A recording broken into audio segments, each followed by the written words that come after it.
আসসালামু আলাইকুম সবাইকে। আশা করি তোমরা সবাই অনেক অনেক ভালো আছো। আমরা আজকের এই ফ্রি ডেমো লাইভ ক্লাসটাতে বিভীষণের প্রতি মেঘনাদ পড়বো, যেটা অনেকের কাছে একটা বিশাল বড় ভয়ের নাম বা আতঙ্কের নাম। সো আজকের ক্লাসে আমরা বিভীষণের প্রতি মেঘনাদের কনটেক্সটটা কি, কোন পৌরাণিক কাহিনীর ভিত্তিতে এই কবিতাটা লিখেছিলেন মাইকেল মধুসূদন দত্ত, সেটা নিয়ে আলোচনা করব।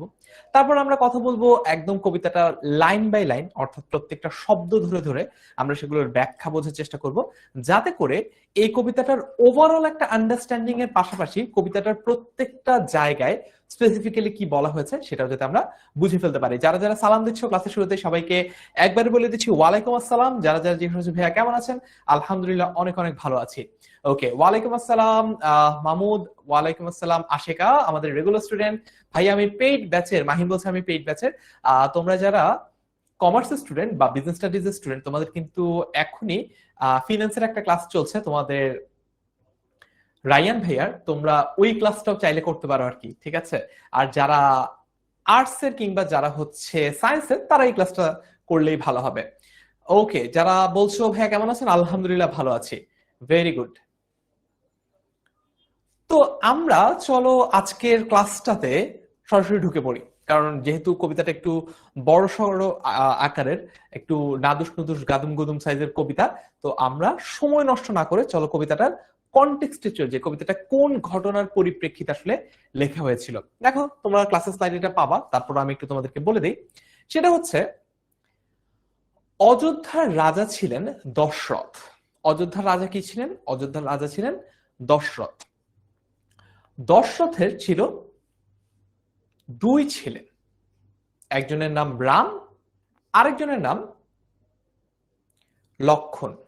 তবে রাম আর লক্ষণ তারা কিন্তু আপন ভাই ছিলেন না বা সহোদর ছিলেন না, তারা ছিলেন সৎ ভাই। একজনের মায়ের নাম ছিল কৌশল্যা, আরেকজনের মায়ের নাম ছিল কৈকেয়ী। তো সেটা আমাদের মনে না রাখতে পারলেও চলবে, সমস্যা নেই। জাস্ট এতটুকু মনে রাখো যে রাম আর লক্ষণ তারা কিন্তু একেবারে আপন ভাই ছিলেন এরকম না। তো একবার ঘটনাচক্রে রামকে পাঠানো হলো বনবাসে। তো রামের সাথে কে যাবে? রামের সাথে যাবে হচ্ছে তার স্ত্রী সীতা। ভালো কথা, রাম যাবে, সীতা যাবে। কিন্তু এইদিকে লক্ষণ, সে কিন্তু তার বড় ভাইয়ের ভীষণ অনুগত ছিল বা তাকে খুবই পছন্দ করত রামকে। এই জন্য লক্ষণ বলল আমিও যাব সাথে। তো এরা তিনজন মিলে গেল হচ্ছে বনবাসে। ওইটাকে একটা পঞ্চবটি বন বলা হয়, কারণ সেখানে 5 রকমের বট গাছ ছিল, এই জন্য সেটাকে পঞ্চবটি বন বলে। তো সেটাও আমাদের মনে রাখা লাগবে না। এই বনবাসে গেল কারা? রাম, লক্ষণ আর সীতা। এতটুকু পর্যন্ত যাদের কাছে ক্লিয়ার তারা একটু বলো যে ভাইয়া ক্লিয়ার। কি বললাম? অযোধ্যার রাজা ছিলেন দশরথ। দশরথের ছিল দুই ছেলে, একজন হচ্ছে রাম, একজন হচ্ছে লক্ষণ, আর রামের স্ত্রীর নাম হচ্ছে সীতা। তো ঘটনাচক্রে তারা তিনজন গিয়েছে বনবাসে, তারা নিজেদের রাজ্য থেকে দূরে একটা বনে থাকতে গিয়েছে। এতটুকু পর্যন্ত ক্লিয়ার হয়েছে আমাদের কাছে? ওয়ালাইকুম আসসালাম। যারা যারা সালাম দিচ্ছে সবাইকে একবার বলে দিচ্ছি ওয়ালাইকুম আসসালাম। জি তিথি, ভালো আছি। এতটুকু পর্যন্ত কি বুঝতে পারলাম যে রাম, লক্ষণ আর সীতা তারা কই গেল? তারা গেল হচ্ছে বনবাসে। আচ্ছা, ভালো কথা। তো এই যে রাম আর লক্ষণ বনবাসে গেল, সেখানে একদিন আরেকটা রাজ্যের রাজার বোন আসলো। আরেকটা রাজ্যের রাজার বোন আসলো। সেই রাজ্যটার নাম কি? সেই রাজ্যটার নাম হচ্ছে লঙ্কা। অনেকে বলে বর্তমান যে শ্রীলঙ্কা আছে না, এটাই হচ্ছে তৎকালীন এই পৌরাণিক ঘটনার লঙ্কা। সত্য মিথ্যা যাচাই তো আমরা করতে পারছি না আপাতত, আমরা শুধু ঘটনাটা একটু জানি। লঙ্কার রাজা ছিল তখন রাবণ। কে? রাবণ ছিল তখন লঙ্কার রাজা। তো রাবণের কয়েকটা ভাই বোন ছিল। রাবণের এক ভাইয়ের নাম খরা, একজনের নাম দূষণ, মানে খারাপ খারাপ সব নামগুলো দেওয়া। একজনের নাম অহিরাবণ, একজনের নাম কুম্ভিনী, একজনের নাম হচ্ছে কুম্ভকর্ণ। তবে আমাদের ঘটনা হচ্ছে শূর্পণখাকে নিয়ে। রাবণের একটা বোনের নাম ছিল শূর্পণখা। শূর্পণখা সিঙ্গেল ছিল। শূর্পণখার কিন্তু ওই বনবাসে যারা থাকছিল, রাম, লক্ষণ আর সীতা, রাম তো সিঙ্গেল না, রাম তো অলরেডি ম্যারিড টু সীতা। তখন সিঙ্গেল কে ছিল? সিঙ্গেল ছিল লক্ষণ। শূর্পণখার কিন্তু লক্ষণকে ভালো লেগে গেল। তো শূর্পণখা এসে লক্ষণকে প্রপোজ করলো এবং লক্ষণ সিগমা মেল ইগো দেখাতে গিয়ে লক্ষণ কি করলো, শূর্পণখাকে রিজেক্ট করে দিল। রিজেক্ট করবি কর, ভালো কথা, সমস্যা নাই। রিজেক্ট করার পাশাপাশি কি করলো, শূর্পণখার নাকটাও সে কেটে দিল। এই হয়ে গেল ঝামেলা। তার মানে আবার যদি ঘটনাটা একটু রিক্যাপ করি, রাম, লক্ষণ আর সীতা মিলে বনবাসে আছে। সেখানে একদিন ঘুরতে আসে লঙ্কার রাজা রাবণের বোন শূর্পণখা। শূর্পণখার ভালো লেগে যায় লক্ষণকে, সে লক্ষণকে প্রপোজ করে। লক্ষণ তার প্রপোজাল তো রিজেক্ট করেই তার পাশাপাশি তার নাকটাও কেটে দেয়। তো এটা তো ভীষণ অপমানের ব্যাপার। শূর্পণখা ফেরত গেল, তার ভাইয়ের কাছে গিয়ে বিচার দিল। অর্থাৎ শূর্পণখা লঙ্কায় ফেরত গিয়ে তার ভাই রাবণের কাছে বিচার দিল যে দাদা দাদা আমার নাক কেটে দিয়েছে লক্ষণ। তখন রাবণ তো রেগে মেগে আগুন। রাবণ ভাবলো যে এটার একটা প্রতিশোধ নিতেই হবে। কত বড় সাহস, আমার বোনের নাক কেটে দিয়েছে, এত বড় সাহস। তখন কি করলো, তখন এই রাবণ ওই বনটাতে আবার গেল। বনে এসে রাম আর লক্ষণকে পেল না, করলো কি, সীতাকে অপহরণ করে লঙ্কায় নিয়ে চলে আসলো। এরপরে সীতাকে উদ্ধার করার জন্য, এই যে সীতাকে যে অপহরণ করলো রাবণ, সীতাকে উদ্ধার করার জন্য লঙ্কায় আক্রমণ চালায় রাম এবং লক্ষণ। তারপরে রাম আর লক্ষণের কাছে রাবণ, মেঘনাদ এরা সবাই পরাজিত হয়। এবং এই ঘটনাটা নিয়েই মূলত আজকের এই কবিতাটা। এতটুকু কি বুঝতে পেরেছি? এতটুকু কি সবার কাছে ক্লিয়ার যে রাম লক্ষণ, আমি দরকার হলে একটু লিখেও দেখাতে পারি, তোমাদেরকে একটু লিখেও দেখাতে পারি সহজে শর্ট করে। সেটা হচ্ছে, একটা জায়গায় বনে ছিল হচ্ছে রাম, তার বউ সীতা এবং তার সৎ ভাই লক্ষণ। এই তিনজন ছিল বনে। তো এই তিনজন হচ্ছে রঘু পরিবারের। এটা গেল একটা ফ্যামিলি। আরেকটা ফ্যামিলি হচ্ছে রাবণ,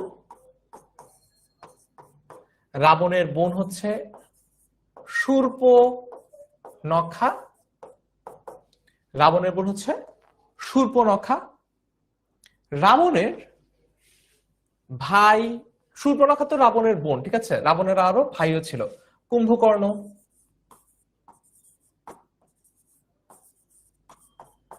কুম্ভকর্ণ, তারপর রাবণের আরেকটা ভাই ছিল হচ্ছে বিভীষণ।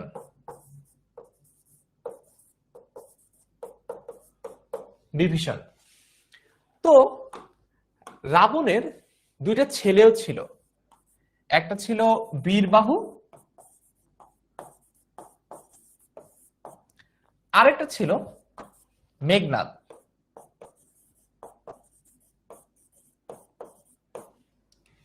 ঘটনাচক্রে বলা হয়েছিল যে তাদের মায়ের নামও বলা হয়েছিল, তাদের মায়ের নাম হচ্ছে নিকষা। নিকষা কার কার মা? নিকষা হচ্ছে কুম্ভকর্ণ, শূর্পণখা, বিভীষণ, রাবণ, সবারই মা ছিল এই শূর্পণখা, না সরি এই নিকষা।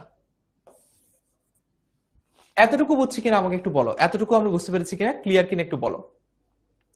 তার মানে আমরা যদি দেখি, রাজা, অযোধ্যার রাজা দশরথের পুত্র হচ্ছে রাম, দশরথের পুত্র হচ্ছে লক্ষণ, আর রামের বউ হচ্ছে সীতা। এই গেল হচ্ছে আমাদের একটা ফ্যামিলি। এই ফ্যামিলির নাম হচ্ছে রঘু। এই ফ্যামিলির নাম কি? এই ফ্যামিলির নাম হচ্ছে রঘু, রঘু পরিবার, ঠিক আছে, রঘু বংশ। এটা হচ্ছে রঘু বংশ। আর ওইদিকে হচ্ছে, এটা হচ্ছে রাক্ষস বংশ। এটা কোন বংশ? এটা হচ্ছে গিয়ে রাক্ষস বংশ।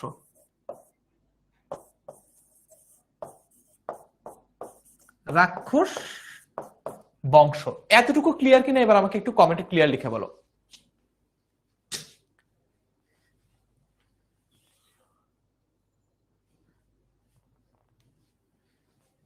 চাইলে তোমরা স্ক্রিনশটও নিতে পারো। এতটুকু ক্লিয়ার কিনা একটু ক্লিয়ার বলে ফেলো তোমরা।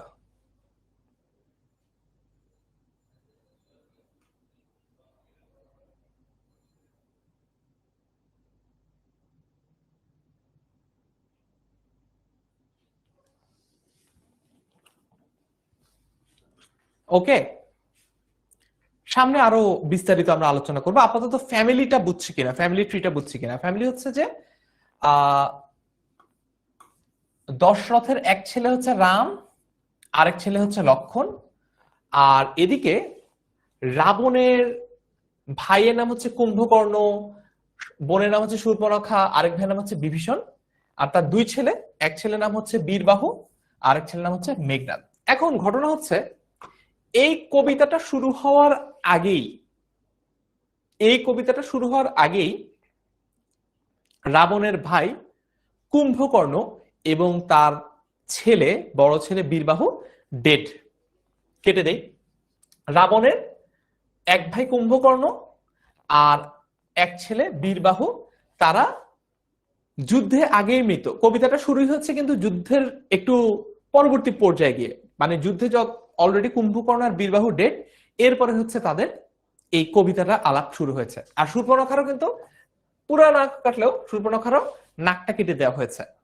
তাহলে ওইদিকে বেঁচে আছে কে কে, বেঁচে আছে কে কে দেখি তো। ওইদিকে তাহলে বেঁচে আছে কে কে? রাবণের বংশে বা রাক্ষস বংশে বেঁচে আছে রাবণ, বেঁচে আছে মেঘনাদ, আর বেঁচে আছে হচ্ছে বিভীষণ।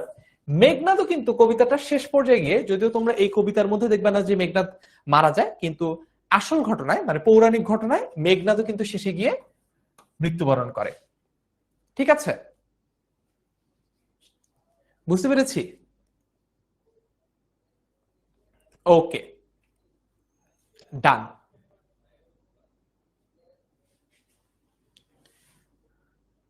এইবার চলো আমরা আমাদের কবিতাটাতে চলে যাব। একদম কবিতাটাতে আমরা চলে যাব।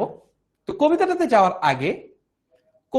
যাওয়ার আগে আমরা একটু দেখাবো যে আসলে তোমরা যারা কোর্সে ভর্তি হতে চাও তারা কিভাবে এই কোর্সটাতে ভর্তি হতে পারবা সেটা একটু তোমাদেরকে দেখাই। তোমরা যারা কোর্সে ভর্তি হতে চাও, তোমরা হচ্ছে ফার্স্টে 10 মিনিট স্কুলের ওয়েবসাইটে যাবা। সো লিখবা হচ্ছে 10ms.com, 10ms, এই যে 10 মিনিট স্কুল চলে আসলো। গেলাম 10 মিনিট স্কুলের ওয়েবসাইটে। 10 মিনিট স্কুলের ওয়েবসাইটে ঢুকলে তুমি দেখবা তোমার ব্যাচ ওয়াইজ সামনে কোনটার জন্য কি আসছে সেটা কিন্তু অলরেডি দেখাচ্ছে, যে এইচএসসি 26 শেষ মুহূর্তে প্রস্তুতির ক্লাস শুরু 1 ডিসেম্বর, এইচএসসি 27 সাইকেল 2 শুরু হবে 1 জানুয়ারি, এরকম করে সবগুলোই দেওয়া আছে। তো তুমি যদি এইচএসসি 26 হও তাহলে এইচএসসি 26 এটাতে ক্লিক করবা, তুমি যদি এইচএসসি 27 হও তাহলে এইচএসসি 27 এটাতে ক্লিক করবা। তারপর দেখো এখানে এইচএসসি 27 অনলাইন ব্যাচ বাংলা, ইংরেজি ও আইসিটি, এটা কিন্তু অলরেডি দেওয়া আছে। বিস্তারিততে ক্লিক করো। ক্লিক করার পরে দেখেছো এখানে কিন্তু অলরেডি কোর্সটার ফুল ডিটেইলস দেওয়া আছে, কে কে ক্লাস নিচ্ছে, তোমাদের কিসের উপর ক্লাস হচ্ছে, এবং একদম ক্লাসের রুটিন থেকে শুরু করে সবকিছু তোমরা এখানে পেয়ে যাবা। সো এইখানে দেখো কোর্সটি কিনুন, এই বাটনটাতে ক্লিক করলে তোমাকে দেখাচ্ছে 5500 টাকা। এগিয়ে যান, ক্লিক করো। তারপরে এখানে একটা ডিসকাউন্ট প্রোমো কোড, এটা তোমরা তোমাদের টিচারদের কাছ থেকে, তোমার যদি মনে হয় যে আমার কাছ থেকেও নিতে চাও আমাকেও ইনবক্স করতে পারো, আমি তোমাদেরকে প্রোমো কোডটা দিয়ে দিব। আমি যে প্রোমো কোডটা জানতাম, দেখি ওইটা এখনো অ্যাক্টিভেট আছে কিনা, আর না হলে আমাকে নক দিও, আমি তোমাদেরকে খুঁজে বের করে বলতে পারবো, সমস্যা হবে না। দেখি এটা আছে কিনা। ও রাইট, আছে এটা, BIHSC27, এই প্রোমো কোডটা দিলে তোমরা বাংলা ইংলিশ আইসিটি যে কোর্সটা রয়েছে সেটা মাত্র 4500 টাকায় ভর্তি হতে পারবা। এখানে আমরা 8 মাসে লাইভ ক্লাসের মাধ্যমে ফুল তোমার সিলেবাসটা কমপ্লিট করব বাংলা, ইংরেজি, আইসিটি। তারপরে আমরা যেটা করব, পরবর্তীতে এইচএসসি পরীক্ষা পর্যন্ত তোমার হয়তোবা এই কোর্সের আন্ডারে লাইভ ক্লাস হবে না, কিন্তু পরবর্তী 8 মাসে তোমার কিন্তু কোর্সের এক্সেস থাকবে, তুমি চাইলে সেই ক্লাসগুলোর রেকর্ড বা আর্কাইভ ক্লাসগুলো দেখে নিতে পারো। আর আমাদের যে প্রাইভেট ফেসবুক গ্রুপ আছে সেখানে আমরা যখন পরবর্তী ব্যাচটা রান করব সেটার যে কিউএনএ ক্লাসগুলো হবে প্রতি সপ্তাহে, সেই কিউএনএ ক্লাসগুলোতে তোমরা জয়েন করে তোমাদের প্রশ্নগুলো জিজ্ঞেস করে ফেলতে পারো। ওকে, ঠিক আছে, এতটুকু ক্লিয়ার? তাহলে চলো আমরা আবার পরে ফেরত চলে যাই। পরে হয়তোবা আবার যদি কেউ প্রশ্ন করো আমরা এসে আবার কোর্সটাতে কিভাবে ভর্তি হতে হয় সেটা হয়তোবা আবার দেখাতে পারি।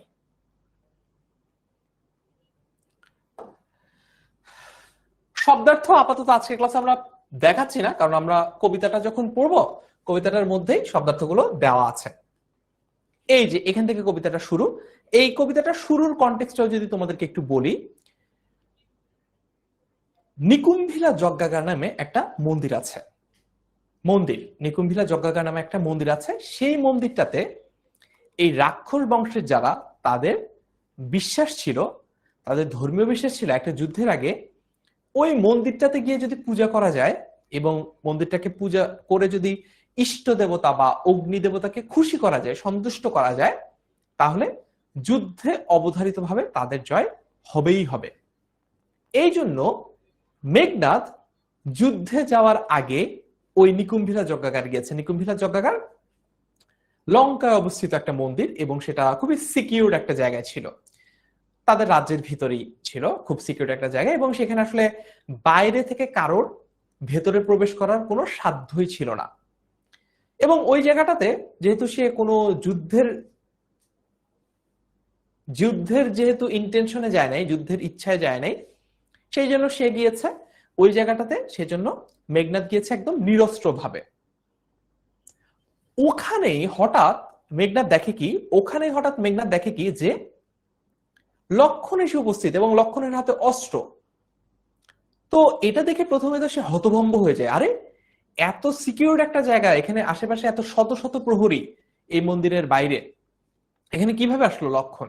সে ভেবে পায় না।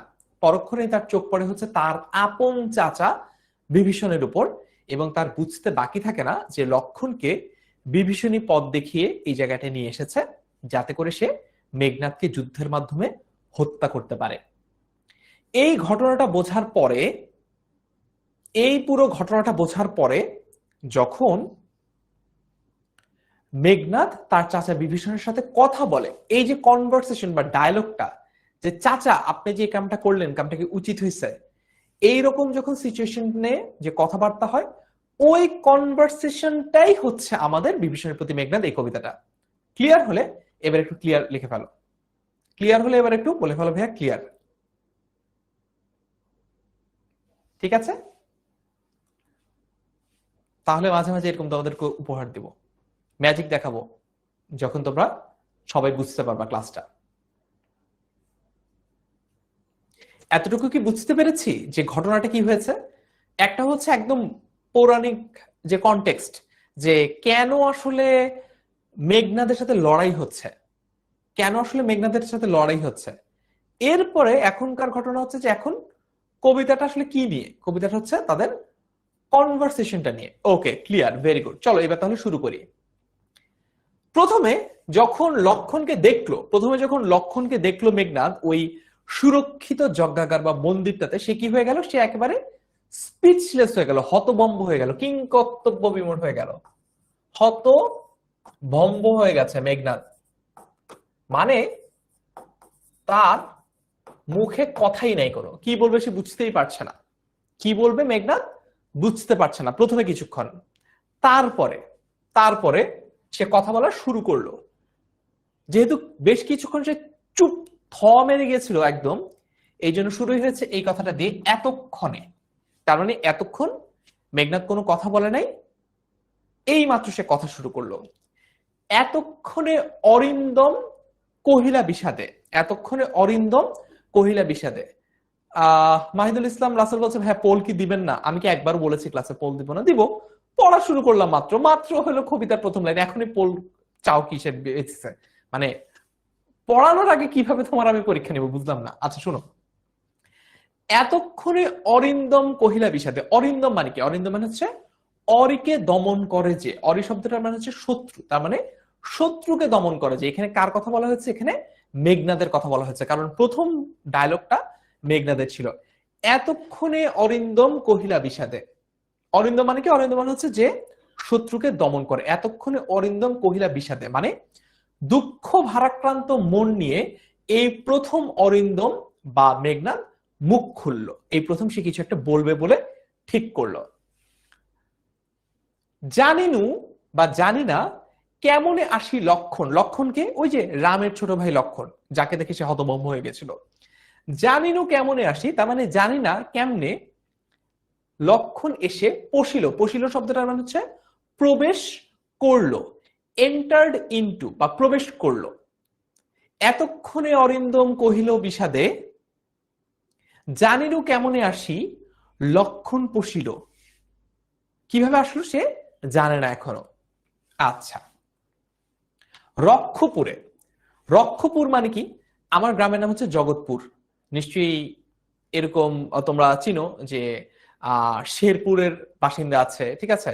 মানে পুর বলতে কি বোঝায়? পুর বলতে বোঝায় হচ্ছে নগর। রক্ষ মানে কি? রক্ষ হচ্ছে রাক্ষস থেকে রক্ষ, এটা এসেছে। অর্থাৎ রক্ষপুর বলতে বোঝাচ্ছে হচ্ছে রাক্ষসদের যে নগরী, সেটাই হচ্ছে রক্ষপুর। আমার গ্রামের নাম যেমন জগৎপুর, ওই লঙ্কার রাজাদের যে রাজ্য সেটার নাম ছিল রক্ষপুর।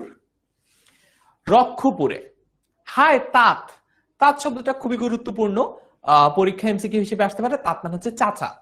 হায় তাঁত, কখনো এই কবিতাটাতে বিভীষণকে কখনো তাঁত বলা হয়েছে, কখনো পিতৃব্য বলা হয়েছে, কখনো পিতৃতুল্য বলা হয়েছে।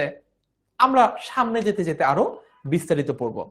বাও, সুমাইয়া বলছে ভাইয়া আমিও জগৎপুরের, বলো তো জগৎপুর কোন থানার? তাহলে মিলিয়ে দেখতে পারি। হ্যাঁ, রাসুলপুরের একজন আছে, চাঁদপুরের একজন আছে। মানে পুর বলতে বোঝা হচ্ছে মূলত নগর বা হচ্ছে যেখানে লোকালয় আছে, মানুষের থাকার জায়গা আছে, সেটাকেই পুর বলে। ওকে, রক্ষপুরে, হায় তাত উচিত কি তব এ কাজ, তার মানে চাচা আপনি যে কামটা করলেন এটা কি উচিত হয়েছে? মানে এতক্ষণে কিন্তু মেঘনাদ বুঝে ফেলছে যে লক্ষণের তো ওই জায়গায় এসে পৌঁছানোর কথাই না, এখানে লক্ষণ এসে পৌঁছেছে নিশ্চয়ই, এখানে লক্ষণ এসে পৌঁছাইছে নিশ্চয়ই বিভীষণের সাহায্য নিয়ে, নিশ্চয়ই বিভীষণের সাহায্য নিয়ে, তাই তো? আচ্ছা, হায় তাত উচিত কি তব এ কাজ, তার মানে চাচা কামটা কি আপনি ঠিক করলেন? নিকষা সতী তোমার জননী, নিকষা সতী তোমার জননী, তার মানে কি দাদির কথা বলছে। নিকষা সতী তাহলে কে? নিকষা কার? রাবণের মায়ের নাম। নিকষা অনেকেরই আসলে মায়ের নাম। নিকষা হচ্ছে রাবণের মায়ের নাম, তারপর হচ্ছে কুম্ভকর্ণের মায়ের নাম। কুম্ভকর্ণ, বিভীষণ। কুম্ভকর্ণ হচ্ছে তাদের মেজ ভাই আর কি। তার মানে বলার চেষ্টা করছে, তার মানে মেঘনাদ তার চাচা বিভীষণকে মনে করিয়ে দেওয়ার চেষ্টা করছে, চাচা আপনি কামটা ঠিক করলেন, আপনার মা অর্থাৎ আমার দাদি কত মহান মনের একজন মানুষ ছিল, নিকষা সতী তোমার জননী, তার মানে তোমার মা হচ্ছে, জননী শব্দটার অর্থ তো আমরা জানি নিশ্চয়ই না, জননী হচ্ছে মা। তার মানে দাদির মতো এত ভালো একজন মানুষের সন্তান হয়ে আপনি এই কাজটা কি ঠিক করলেন? আপনি কি কাজটা ঠিক করলেন? আচ্ছা, ওকে, তারপরে দেখি, সহোদর রক্ষশ্রেষ্ঠ সুলিশ শম্ভুনি। আচ্ছা, এই ব্যাপারটা তোমাদেরকে একটু বুঝিয়ে দিচ্ছি। সহোদর রক্ষশ্রেষ্ঠ, সহোদর মানে কি? সহোদর মানে হচ্ছে সমান উদর যার, এরকম, বা হচ্ছে আপন ভাই। সহোদর বলতে কি বোঝায়? সহোদর বলতে যেখানে লেখা আছে আপন ভাই। রক্ষশ্রেষ্ঠ, রক্ষশ্রেষ্ঠ মানে কি? মানে হচ্ছে রাক্ষসদের মধ্যে শ্রেষ্ঠ বা শ্রেষ্ঠ রাক্ষস, কারণ সে তো নিজেই রাক্ষসদের রাজা ছিল। রাবণের কথা বলা হচ্ছে, রাবণ কি ছিল? রাবণ ছিল রাক্ষসদের রাজা। এই জন্য বলা হচ্ছে যে সহোদর রক্ষশ্রেষ্ঠ, তার মানে আপনার যে ভাই সে হচ্ছে রাক্ষসদের মধ্যে সেরা, সে রাক্ষসদের রাজা রাবণ। এই যে রক্ষশ্রেষ্ঠ বলতে বোঝাচ্ছে রাক্ষস কুলের শ্রেষ্ঠ, অর্থাৎ মেঘনাদ তার বাবা রাবণকে বোঝাচ্ছে। সুলিশ শম্ভুনি, আচ্ছা, সুলিশ শম্ভুনি বলতে কাকে বোঝানো হচ্ছে? সুলিশ শম্ভুনি বলতে এখানে কুম্ভকর্ণকে বোঝানো হচ্ছে। সুলিশ শম্ভুনি বলতে এখানে কুম্ভকর্ণকে বোঝানো হচ্ছে। কুম্ভকর্ণ হচ্ছে রাবণের মেজ ভাই, মানে রাবণ থেকে যে ছোট ছিল আর ওইদিকে বিভীষণের চেয়ে যে বড় ছিল, সে হলো মেজ ভাই কুম্ভকর্ণ। সে তাকে বলা হচ্ছে সুলিশ শম্ভুনি, তার মানে তার হাতে একটা, তার হাতে কি থাকতো? একটা শুল থাকতো, শুল। সেই শুলটা কার মতো? সেটা হচ্ছে হিন্দুদের যে শিব বা মহাদেব, তার মতো একটা শুল কিন্তু থাকতো। কার হাতে? কুম্ভকর্ণের হাতে। অর্থাৎ রাবণ যে শুধুমাত্র রাক্ষসদের মধ্যে সেরা রাক্ষস তাই না, রাবণের ভাই কুম্ভকর্ণ, যে সাধারণত ঘুমিয়েই বেশি দিনকাল কাটাতো আর কি, সেও কিন্তু একজন বীর ছিল। তার হাতেও কি থাকতো? তার হাতেও শিব বা মহাদেবের মতো তার হাতে একটা শুল থাকতো, তার মানে সেও বীর ছিল। আপনি তার মানে এইবার বুঝো ব্যাপারটা, সিনারিওটা বুঝো। বিভীষণকে মেঘনাদ বলছে, আপনি নিকষাসুতের ছেলে, আপনি রাবণের ভাই, আপনি কুম্ভকর্ণের ভাই, এইরকম একটা বংশে জন্মগ্রহণ করে আপনি এইরকম একটা কাজ করলেন চাচা, ছি ছি ছি ছি ছি ছি। ক্লিয়ার এতটুকু? একটা জিনিস তোমাদেরকে একটু বুঝিয়ে নেই, সেটা হচ্ছে যে হিন্দু ধর্ম অনুসারে রাম আর লক্ষণ হচ্ছে হিরো। হিন্দু ধর্ম অনুসারে রাম আর লক্ষণ হচ্ছে হিরো, ওইদিকে রাবণ আর মেঘনাদ হচ্ছে ভিলেন। রাবণ আর মেঘনাদ কি? রাবণ আর মেঘনাদ হচ্ছে ভিলেন। কিন্তু এই কবিতাটাতে একটা আপসাইড ডাউন করা হয়েছে। আপসাইড ডাউন মানে কি? আপসাইড ডাউন মানে হচ্ছে একদম পুরো উল্টে দেওয়া হয়েছে।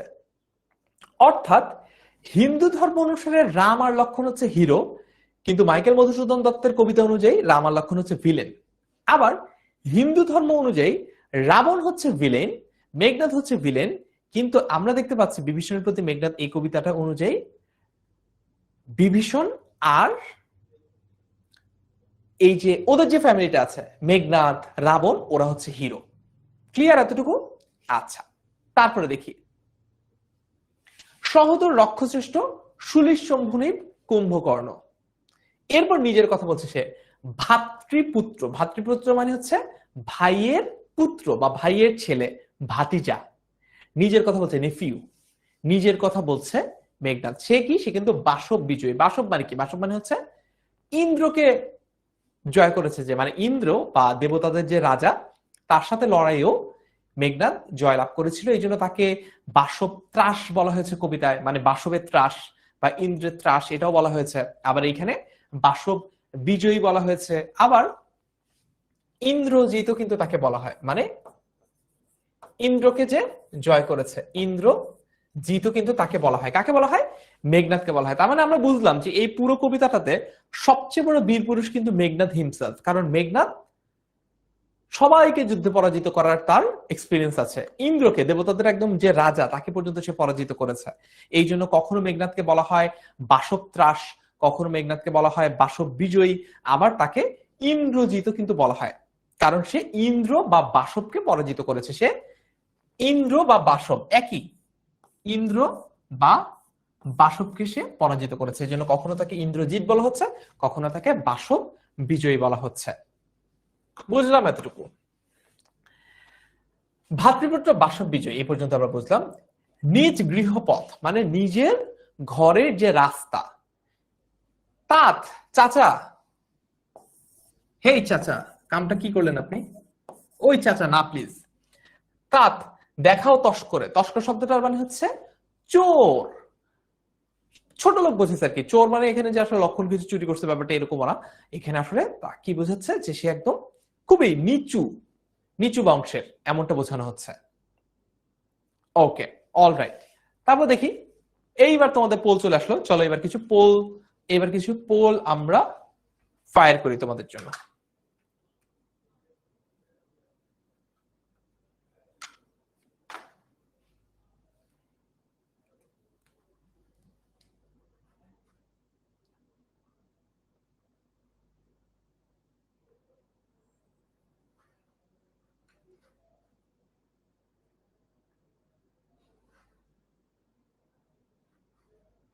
আচ্ছা, প্রশ্ন নম্বর হচ্ছে আমাদের কত? প্রশ্ন নম্বর হচ্ছে আমাদের 1।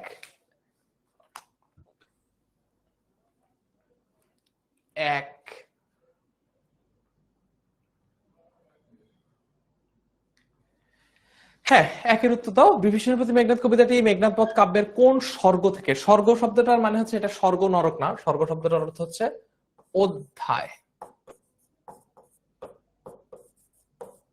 কোন অধ্যায় থেকে নেওয়া হয়েছে? চতুর্থ, পঞ্চম, ষষ্ঠ নাকি সপ্তম?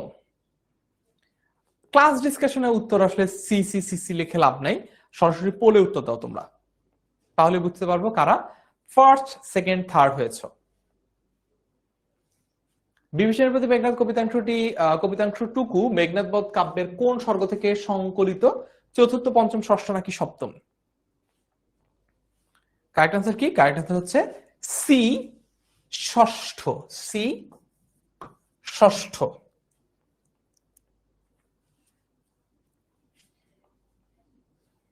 ক্লিয়ার?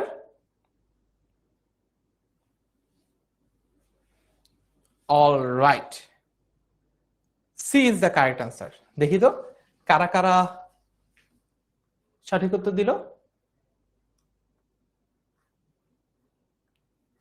ফার্স্ট হয়েছে মেহেরুন আক্তার শিমু, সেকেন্ড হয়েছে নিলয় কর্মকার এবং থার্ড হয়েছে লামিয়া ইসলাম তিথি। কংগ্রেচুলেশন তোমাদের তিনজনকেই, বাকিদেরও কংগ্রেচুলেশন, তবে এই তিনজনকে বেশি বেশি কংগ্রেচুলেশন। পরের প্রশ্নটা দেখি। হায় তাত, হেই চাচা, উচিত কি তব এই কাজ? তার মানে কাজটাকে আপনি ঠিক করলেন? মেঘনাদের এই উক্তির মধ্য দিয়ে বিভীষণের কোন কাজটি তার পছন্দ হয়নি বলে সে জানিয়েছে? অপশন এ, লক্ষণকে যজ্ঞাগারে, ওই যে নিকুম্ভিলা যজ্ঞাগারে প্রবেশে সাহায্য করা। বি, ভ্রাতুষ্পুত্রকে হত্যায় সহায়তা করা। সি, মাতৃআজ্ঞা পালন না করা। এবং ডি, মাতৃভূমির জন্য যুদ্ধ না করা। দেখি কারা ফার্স্ট, সেকেন্ড, থার্ড হয়। আমি এইবার এইটার পোলটা দিয়ে দিই।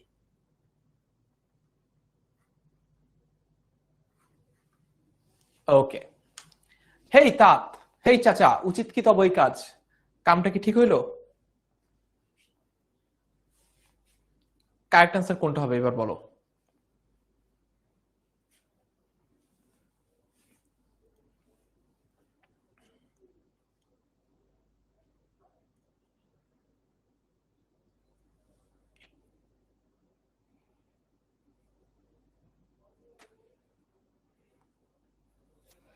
সো কারেক্ট আনসার হচ্ছে দুয়ের এ, লক্ষণকে যজ্ঞাগারে প্রবেশে সাহায্য করা। লক্ষণকে যজ্ঞাগারে প্রবেশে সাহায্য করা।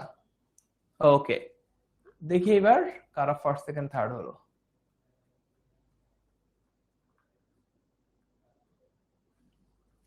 ফার্স্ট হয়েছে সঞ্জিদা তাহসিন, সেকেন্ড হয়েছে নরিন তাবাসসুম মনিরা এবং থার্ড হয়েছে মাহিনুর। কংগ্রেচুলেশন তোমাদের তিনজনকেই। পরের প্রশ্ন, প্রশ্ন নাম্বার 3, বিভীষণের প্রতি মেঘনাদ কবিতায় রাবণ অনুজ বা রাবণের ছোট ভাই বলতে কাকে বোঝানো হয়েছে? প্রশ্ন নাম্বার 3, রাবণ অনুজ বলতে আসলে কাকে বোঝানো হয়েছে? প্রশ্ন নাম্বার 3, দেখি 3 এর উত্তরটা এবার পোলের মাধ্যমে দিয়ে দাও। 3,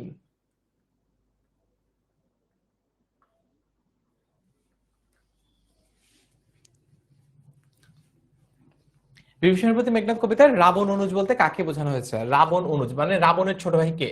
রাবণের ছোট ভাই তো কুম্ভকর্ণ, তাই না?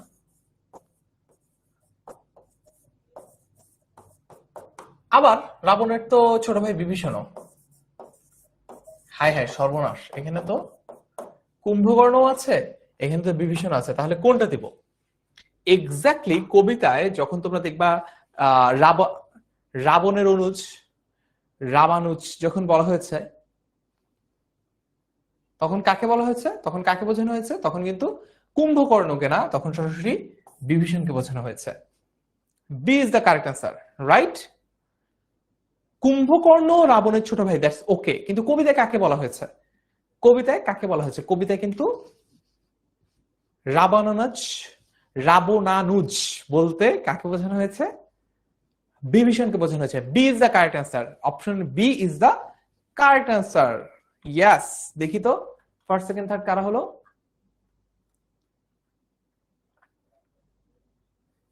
ফার্স্ট হচ্ছে মোহাম্মদ আবুল কাশেম, সেকেন্ড হচ্ছে মেহেরুন আক্তার শিমু এবং থার্ড হচ্ছে আফরিন। কংগ্রেচুলেশন তোমাদেরকে।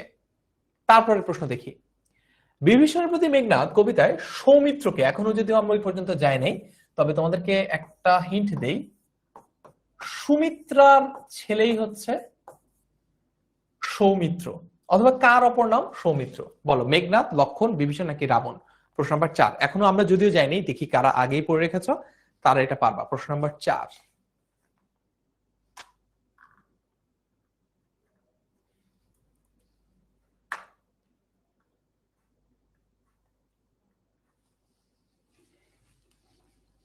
মেঘনাদ, লক্ষণ, বিভীষণ নাকি রাবণ? আমরা জানি যে বিভীষণ আর মেঘনাদ হবে না, সরি বিভীষণ আর রাবণ হবে না, কারণ রাবণ আর বিভীষণের মায়ের নাম তো আমরা আগেই জানি, তাদের মায়ের নাম হচ্ছে নিকষা। সো এই দুটো আগেই হবে না, বাদ দিলাম। মেঘনাদের মায়ের নাম কি পেয়েছি আমরা কোথাও? মেঘনাদ অথবা লক্ষণ কোন একটা হবে। কারেক্ট অ্যান্সার কি হবে? কারেক্ট অ্যান্সার হচ্ছে লক্ষণ। সে কার ছেলে? সে হচ্ছে সুমিত্রার ছেলে। সামনে আমরা পড়বো Lakshman is the correct answer, B is the correct answer. দেখি ফার্স্ট সেকেন্ড থার্ড কারা হলো।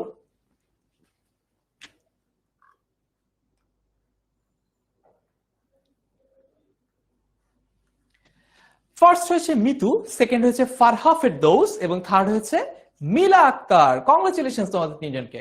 ফিফথ প্রশ্ন, বিভীষণের প্রতি মেঘনাদ কবিতায় ধীমান, ধীমান মানে কি? ধীমান মানে কিন্তু ধীরগতি না, ধীমান মানে হচ্ছে জ্ঞানী। তুমি কেমন করে গান করো হে জ্ঞানী না গুণী? তো ধীমান বলে কাকে বলা হয়েছে? রাবণ, মেঘনাদ, কুম্ভকর্ণ নাকি বিভীষণ? কাকে বলা হয়েছে? প্রশ্ন নাম্বার 5। এটাও এখনো আমরা পড়িনি, সামনে পড়বো। লেটস সি কারা আগে থেকেই পারি, কারা অ্যাডভান্সড।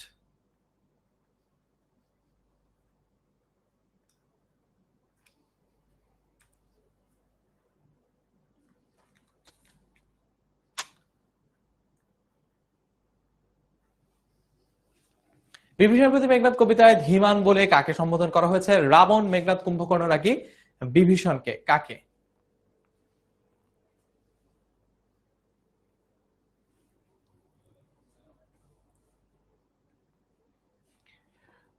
ধীমান কাকে বলা হয়েছে? ধীমান এখানে কিন্তু চাচা ভাতিজার একটা কনভারসেশন চলছিল, চাচা ভাতিজার একটা কনভারসেশন চলছিল। তাহলে কাকে সম্বোধন করা হয়েছে?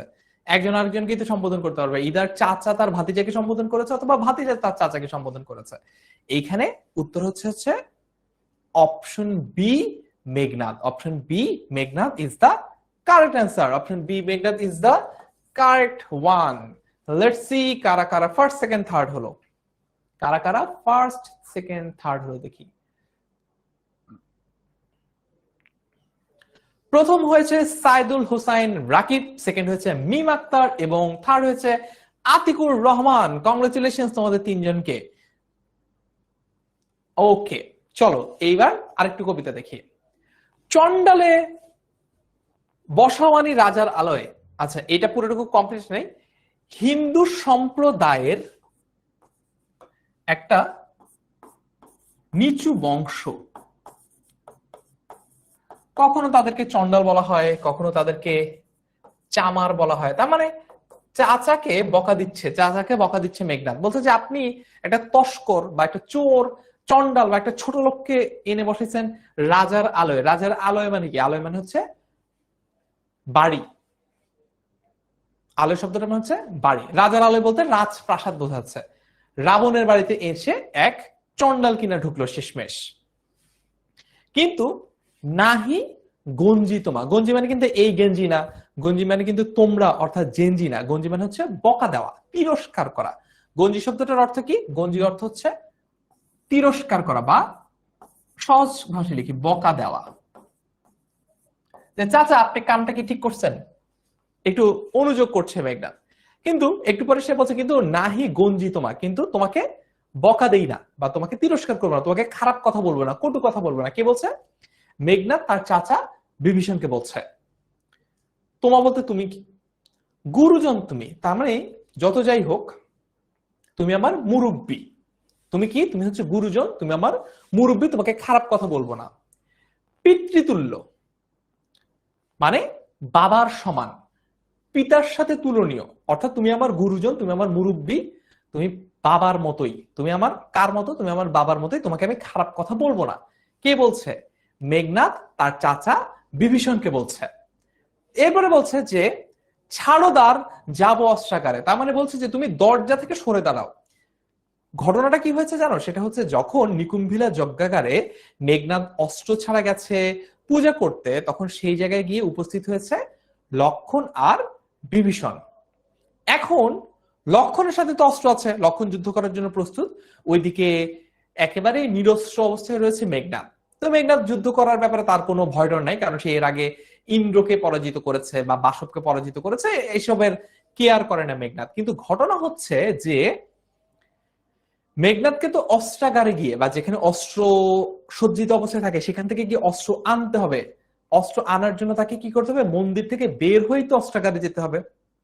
এখন সেই মন্দির থেকে তাকে যাওয়ার জন্য যে দরজা অতিক্রম করে যেতে হবে, যে দরজা খুলে বাইরে যেতে হবে, সেই দরজার সামনেই বিভীষণ মনে করো এইভাবে বাউন্সারের মতো দাঁড়িয়ে আছে। নাইট ক্লাবে যেরকম বাউন্সার থাকে ওই রকম শক্তিশালী বাউন্সারের মতো সেই জায়গাটায় দাঁড়িয়ে আছে বিভীষণ, যাতে করে মেঘনাদ ওই মন্দির থেকে বাইরে যেতে না পারে এবং যাতে করে সে কোনো অস্ত্র নিয়ে ফেরত আসতে না পারে। বুঝেছো? এই যে এখানে বলেছে যে পিতৃতুল্য তুমি, ওকে ফাইন, শেষ, এতটুকু শেষ। এরপর বলছে ছাড়ো দ্বার, তার মানে দরজা থেকে সরে দাঁড়াও, আমি অস্ত্রাগারে যাব। দরজা থেকে সরে দাঁড়াও, আমি কোথায় যাব? আমি অস্ত্রাগারে যাব। পাঠাইবু রামানুজে। রামানুজ মানে কি? রামানুজ মানে হচ্ছে রামের অনুজ। অনুজ শব্দটার মানে হচ্ছে ছোট ভাই। রামানুজ বলতে কি বোঝানো হয়? রামের অনুজ বা রামের ছোট ভাই। এখানে লক্ষণকে বোঝানো হচ্ছে। এখানে কাকে বোঝানো হচ্ছে? রামের অনুজ বা ছোট ভাই লক্ষণকে এখানে বোঝানো হচ্ছে। পাঠাইব রামানুজে বা রামের ছোট ভাই লক্ষণকে আমি কই পাঠাবো? সমন ভবনে। সমন মানে কি? সমন ভবনে বলতে বোঝাতে হচ্ছে যেই জায়গাটাতে মানে জমের বাড়িতে পাঠাবো, তার মানে একদম উপরের দিকে পাঠিয়ে দিব। ঠিক আছে? কি বলেছে মেঘনাদ? বলেছে চাচা আপনি একটু সরে দাঁড়ান, আমি অস্ত্রাগারে যাব, অস্ত্র আনবো, তারপর আজকে লক্ষণের একদিন কি আমার একদিন দেখে নিব। আজকে লক্ষণকে মেরে তক্তা বানিয়ে জমপুরিতে পাঠিয়ে দিব। সমন ভবন বলতে, সমন বলতে যমদূত বোঝায়, ভবন বলতে ওই যে বাড়ি বা জমপুরি, মৃত্যুপুরী এমনটা বোঝাচ্ছে সমন ভবনে। লঙ্কার কলঙ্ক আজি ভঞ্জিব আহবে। ভঞ্জিব শব্দটার অর্থ কি? ভঞ্জিব মানে হচ্ছে মোচন করব। কালি যেরকম মোচন করে, কলঙ্ক সেরকম মোচন করে। ভঞ্জিব বলতে মোচন করব বলতে পারো, বা হচ্ছে ধ্বংস করব এটাও বলতে পারো। ধ্বংস করব। ভঞ্জিব। আহবে মানে হচ্ছে যুদ্ধের মাধ্যমে, যুদ্ধের মাধ্যমে। ঠিক আছে? যুদ্ধের মাধ্যমে আমি কি করব? লঙ্কার কলঙ্ক আমি মোচন করব যুদ্ধের মাধ্যমে। লঙ্কার কলঙ্ক আজি। আচ্ছা, আজি মানে হচ্ছে আজকে। আজি মানে হচ্ছে আজ কে। লঙ্কার কলঙ্ক আজকে ভঞ্জিব বা মোচন করব যুদ্ধের মাধ্যমে। লঙ্কার কলঙ্ক বলতে কাকে বোঝাচ্ছে? ওই যে বাইরে থেকে যে কে চলে এসেছে, লক্ষণ চলে এসেছে, তাকেই বলছে লঙ্কার কলঙ্ক। লঙ্কা হচ্ছে তাদের রাজ্যটা, রাক্ষসদের রাজ্যটা। এই রাক্ষসদের রাজ্যে কই থেকে যেন চলে আসছে লক্ষণ, তাকেই বলা হচ্ছে লঙ্কার কলঙ্ক। তাকে আজকে ধ্বংস করে দিবে কে? মেঘনাদ।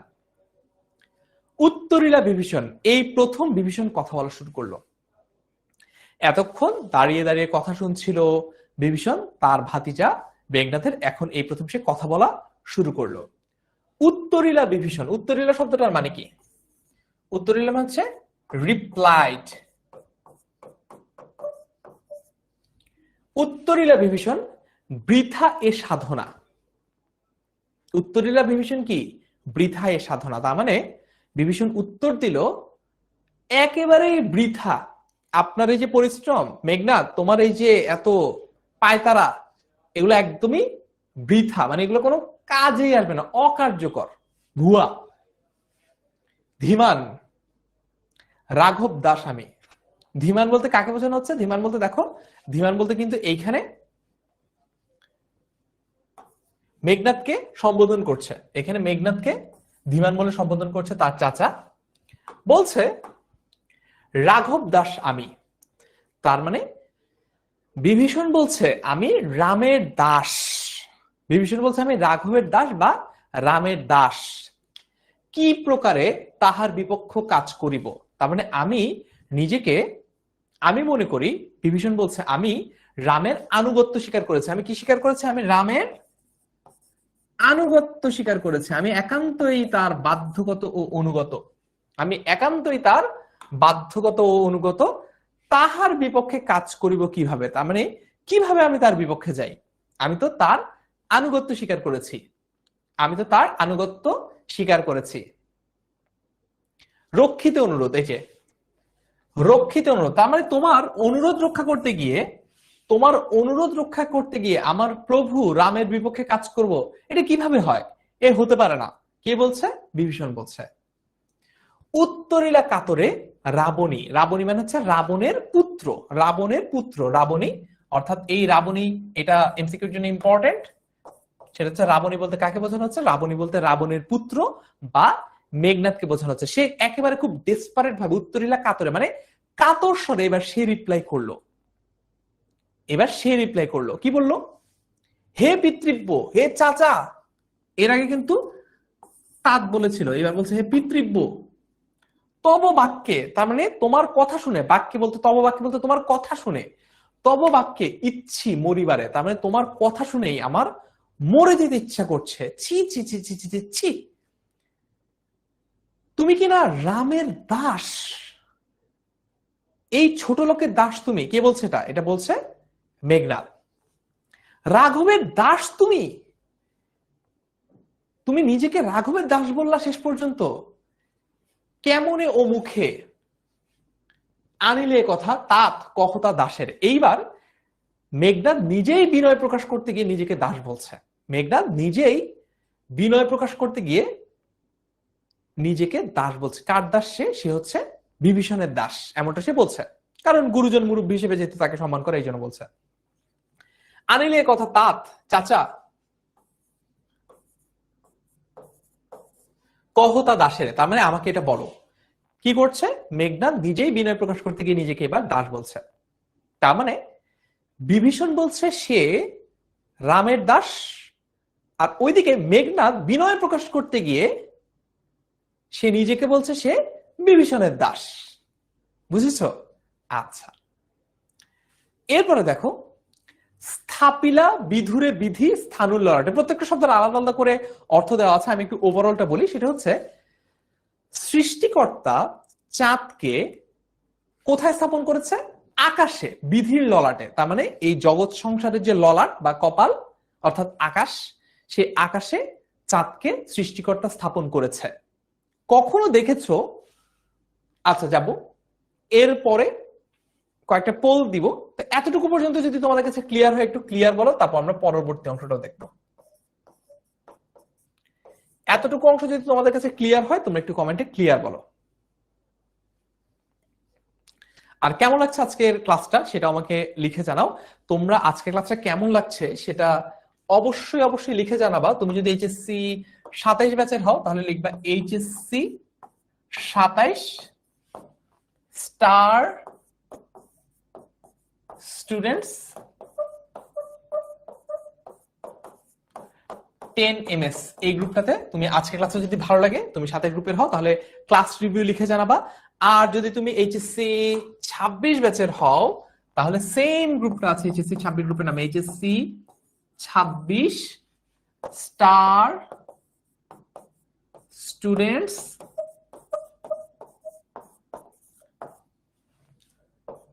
10 MS। ঠিক আছে? ঠিক আছে, ম্যাজিক।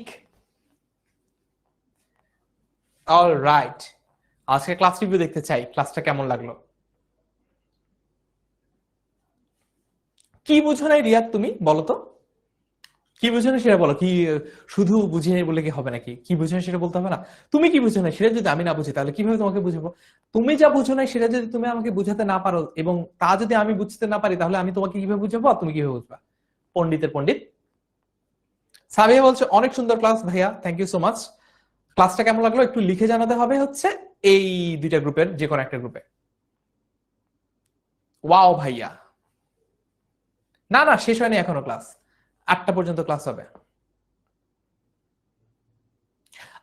একজন বলছে ভাইয়া এমসিকিউ তে ভালো করার জন্য কি পুরো বই পড়তে হবে কিনা? উত্তর হচ্ছে হ্যাঁ, এমসিকিউ তে ভালো করার জন্য পুরো বইও পড়তে হবে, তার বাইরেও তোমাকে আসলে আউট নলেজ, বাংলা ভাষা সম্পর্কে জ্ঞান থাকতে হবে, কারণ অনুধাবনমূলক প্রশ্নের উত্তর তো তুমি আসলে শুধু বই পড়লেই দিতে পারবা না।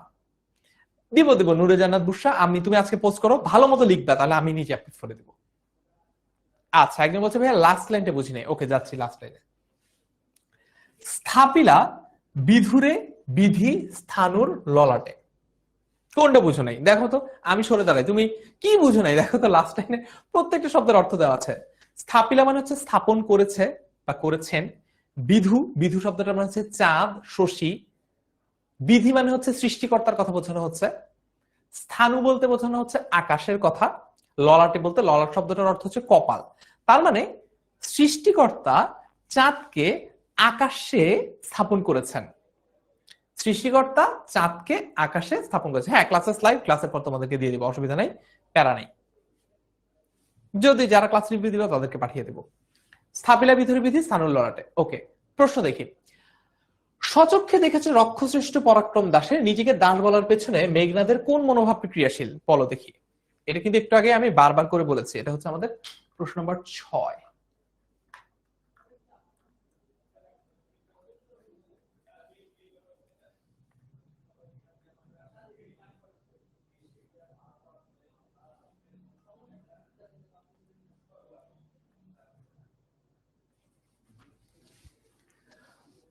নিজেকে দাস বলার পেছনে মেঘনাদের কোন মনোভাব ক্রিয়াশীল? বিনয়, বংশগৌরব, অহমিকা নাকি হীনমন্যতা? হীনমন্যতা মানে হচ্ছে নিজেকে ইনফেরিয়র মনে করা, নিজেকে মানে হামসে নেহি হো পায়েগা এরকম মনে করা, যে আমাকে দিয়ে হবে না, এটা হচ্ছে হীনমন্যতা। বা অন্যকে দেখে একটু হিংসা হিংসা মনোভাব, যে আল্লাহ ও কত কিছু পারে, আমি তো কিছু পারি না, এটা।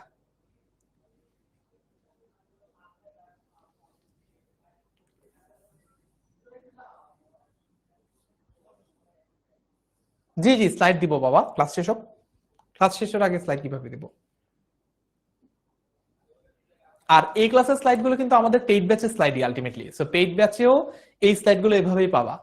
আর মোস্টলি যে এই যে জিনিসগুলা, যে প্রত্যেকটা শব্দ ধরে ধরে যে অর্থগুলো আলাদা করে দেওয়া, এগুলো কিন্তু আমাদের মাস্টার বুক। আমাদের মাস্টার বুক যদি কিনো, মনে করো কোর্সে ভর্তি না, কোর্সে ভর্তি হলে তো ক্লাসের স্লাইড এগুলো পাবা।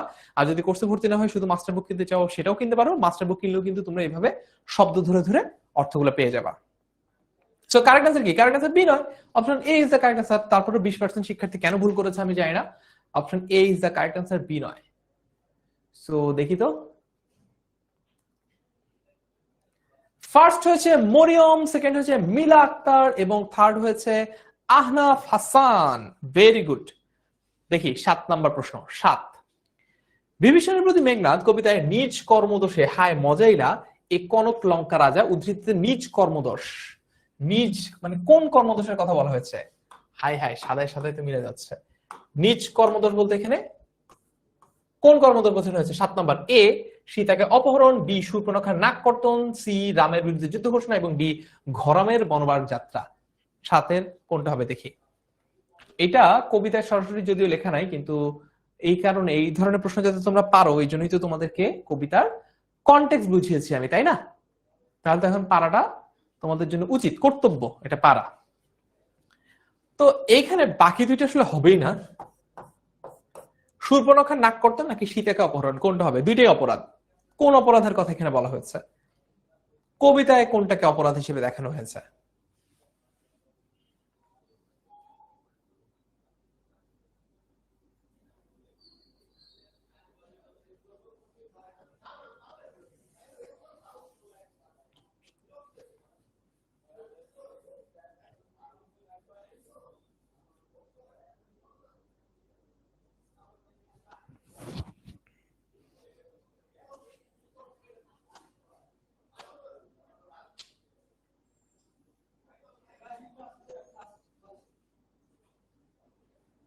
কারেক্ট অ্যান্সার কি হবে? কারেক্ট অ্যান্সার হচ্ছে সীতাকে অপহরণ। Option A is the correct answer, সীতাকে অপহরণ। মোটামুটি 70% স্টুডেন্ট কারেক্ট অ্যান্সার দিয়েছে, সীতাকে।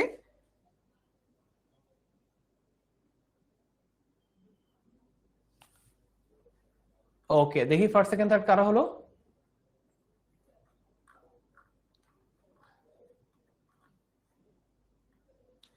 ফার্স্ট হচ্ছে মোসাম্মদ আরিফ আক্তার, সেকেন্ড হচ্ছে আবিদা সুলতানা এবং থার্ড হচ্ছে মরিয়ম। ওকে, এবার আমরা দেখব 8 নম্বর প্রশ্ন। মহাকবি হোমারের হেক্টরকে আমরা সত্যিকারের দেশপ্রেমিক হিসেবে দেখি বিভীষণের প্রতি। এটা এই লাইনটা যদি না বুঝে অসুবিধা নেই, বাদ দাও। বিভীষণের প্রতি মেঘনাদ কবিতায় উক্ত চরিত্রটি কার প্রতিনিধিত্ব করে? মানে হচ্ছে বিভীষণের প্রতি মেঘনাদ কবিতায় দেশপ্রেমিক কে? প্রশ্ন কিন্তু এইটা যে আসলে কে এই দেশপ্রেমিক। রামচন্দ্র, মেঘনাদ, রাবণ নাকি বিভীষণ? প্রশ্ন নম্বর 8, দেখি এইটা পারি কিনা। প্রশ্ন নম্বর 8,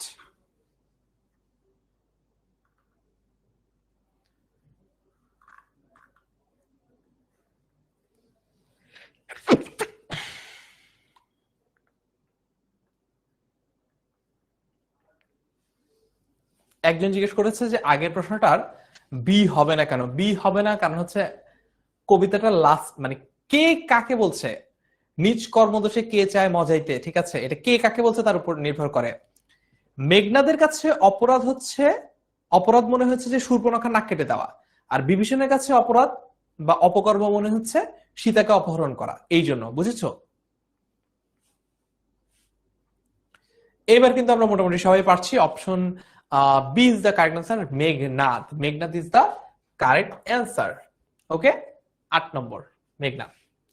9 নম্বর প্রশ্ন দেখো, বিভীষণের প্রতি মেঘনাদের চরম ঘৃণা, তার মানে একদম ঘৃণার পিক, চরম ঘৃণা প্রকাশ পেয়েছে কোনটাতে? কোনটাতে চরম ঘৃণা প্রকাশ পেয়েছে? প্রশ্ন নাম্বার 9, এটা একদম কবিতার লাস্ট লাইন। প্রশ্ন নাম্বার 9, কবিতার একেবারে শেষ লাইন।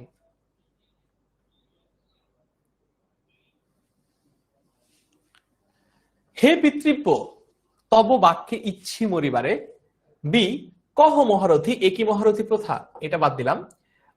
সি নির্গুণ স্বজন শ্রেয় পর পর সদা, এটাও না। কারেক্ট অ্যান্সার কোনটা হবে? কারেক্ট অ্যান্সার হচ্ছে এইটা, যেটা কবিতার একদম লাস্ট লাইন, গতিজার নিঃসহ নিচ্ছে দুর্মতি।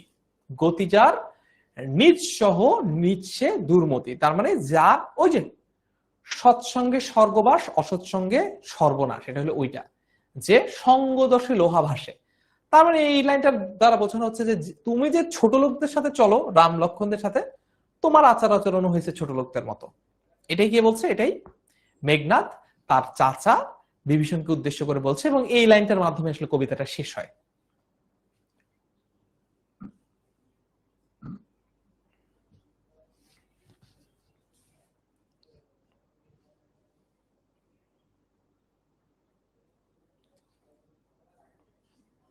কারেক্ট অ্যান্সার হচ্ছে ডি, গতিজার নিজ সহ নিচ্ছে দুর্মতি।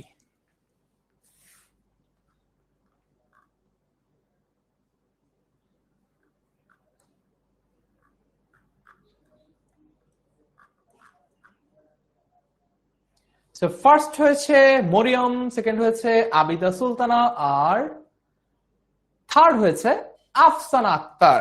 ওকে, 10 নম্বর প্রশ্ন দেখি, মেঘনাদের মরে যেতে ইচ্ছা করে কেন? 10, দেখি 10-এর কি হবে, আবার বল দিয়ে দিই 10।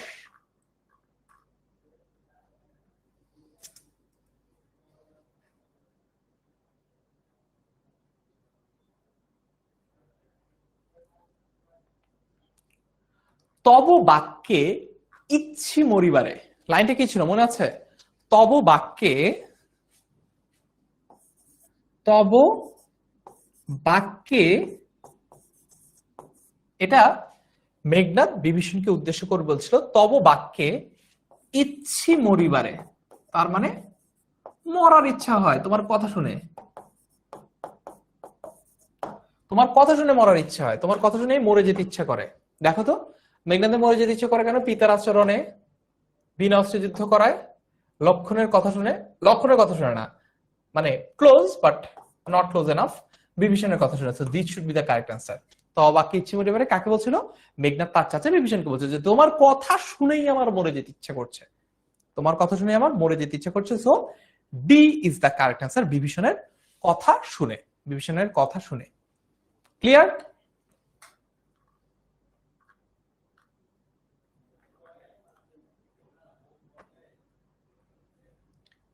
ফার্স্ট হয়েছে আতিকুর রহমান, সেকেন্ড হয়েছে মোহাম্মদ মুজাহিদুল ইসলাম এবং থার্ড হয়েছে আফিয়া হুমায়রা। কংগ্রাচুলেশন তোমাদের তিনজনকে। চলো আবার কবিতায় ফেরত আসি। আগের লাইনটা কি যেন ছিল, দেখো এই যে এখানে দেখে আসি। স্থাপিলা বিধুরে বিধি সানুর ললাটে, তার মানে সৃষ্টিকর্তা চাঁদকে স্থাপন করেছে আকাশে। পরের লাইন এটা, পড়ি কি ভূতলে শশী যান গড়াগড়ি, তার মানে এই লাইনটা দিয়ে বোঝানোর চেষ্টা করা হচ্ছে যে কখনো দেখেছেন যে চাঁদ তার যে অবস্থান সেই অবস্থান ছেড়ে নিচের দিকে নেমে এসেছে, কখনো সে ধুলায় গড়াগড়ি খাচ্ছে, এই পৃথিবীর বুকে নেমে এসে সে কখনো ধুলায় গড়াগড়ি খাচ্ছে, এটা কি দেখেছেন? তার মানে বোঝানোর চেষ্টা করা হচ্ছে, মেঘনাদ তার চাচা বিভীষণকে বোঝাচ্ছে যার যেখানে স্থান, ওই যে একটা কথা আছে না, বন্যেরা বনে সুন্দর শিশুরা মাতৃক্রোড়ে, তার মানে যার যেখানে জায়গা তার আসলে সেখানেই থাকা উচিত। চাঁদের যেরকম আকাশেই থাকা উচিত, আপনি এত উচ্চ বংশের একজন, বীর বংশের একজন হয়ে আপনারও এই স্ট্যান্ডার্ডটা মেনটেন করা উচিত। আপনি এরকম রাম লক্ষণের মতো ছোট লোকদের সাথে চলেন না। কে বলছে এটা? এটা বলছে মেঘনাদ তার চাচা বিভীষণকে। পড়ে কি ভূতলে শশী যান গড়াগড়ি ধুলায়, হে রক্ষরথী। রক্ষরথী বলতে কি বোঝানো হচ্ছে? ঠিক আছে, রক্ষরথী বলতে কি বোঝানো হচ্ছে? রাক্ষস কুলের বীর, অর্থাৎ এখানেও বিভীষণকে বোঝানো হচ্ছে রক্ষকুলের রথী। রথী মানে কি? রথী মানে হচ্ছে যে রথ পরিচালনা করে। আমরা যারা বাহুবলী সিনেমাটা দেখেছি, বাহুবলীতে আমরা দেখেছি যে একটা ঘোড়ার গাড়ির সামনে এরকম একটা ফ্যানের মতো চাকতি কচকচ করে ঘুরতে থাকে, আর সামনে যাকে পায় তাকে একদম কেটে ধ্বংস করে ফেলে। তো ওই রকম না, রথ বলতে সাধারণত ঘোড়ার গাড়ি বোঝায়। সাধারণত আগে যুদ্ধে এই টকবক টকবক করে যে ঘোড়ার গাড়ি ব্যবহার করা হতো, সেই ঘোড়ার গাড়ি যারা চালাতো সেই রকম, মানে রথী বলতে যে ঘোড়ার গাড়িকে পরিচালনা করে, যে ঘোড়ার গাড়িটা কি এদিকে যাবে এদিকে যাবে, যুদ্ধটা কোন দিকে যাবে, এটা যারা নির্ধারণ করতো তাদেরকে বলা হতো রথী। রক্ষরথী বলতে এই কারণে রাক্ষস কুলের সাহসী বীর হিসেবে বিভীষণের কথা বলা হচ্ছে। ওকে, তারপরে দেখি, হে রক্ষরথী ভুলিলে কেমনে, কে তুমি? তার মানে তুমি নিজে কত উচ্চ বংশের, তুমি নিজে কত উচ্চ বংশের, এটা তুমি ভুললা কিভাবে? হে রক্ষরথী ভুলিলে কেমনে, জনম তব কোন মহাকুলে, তার মানে তোমার জন্ম কত উচ্চ বংশে, এটা তুমি কিভাবে ভুলে গেলা? কে বা সে অধম রাম, মানে এই রাম, অধম মানে কি? উত্তম শব্দটার বিপরীত শব্দ হচ্ছে অধম, তার মানে এই নিম্ন বর্গের রাম এটা কে যে তুমি বলছো তোমার বংশ গৌরব ছেড়ে দিয়ে তুমি বলছো তুমি কিনা রামের দাস? তারপরের লাইন, এটা পরের লাইন, স্বচ্ছ সরোবর, সরোবর শব্দটা হচ্ছে লেক বা হ্রদ, ঠিক আছে? স্বচ্ছ সরোবরে,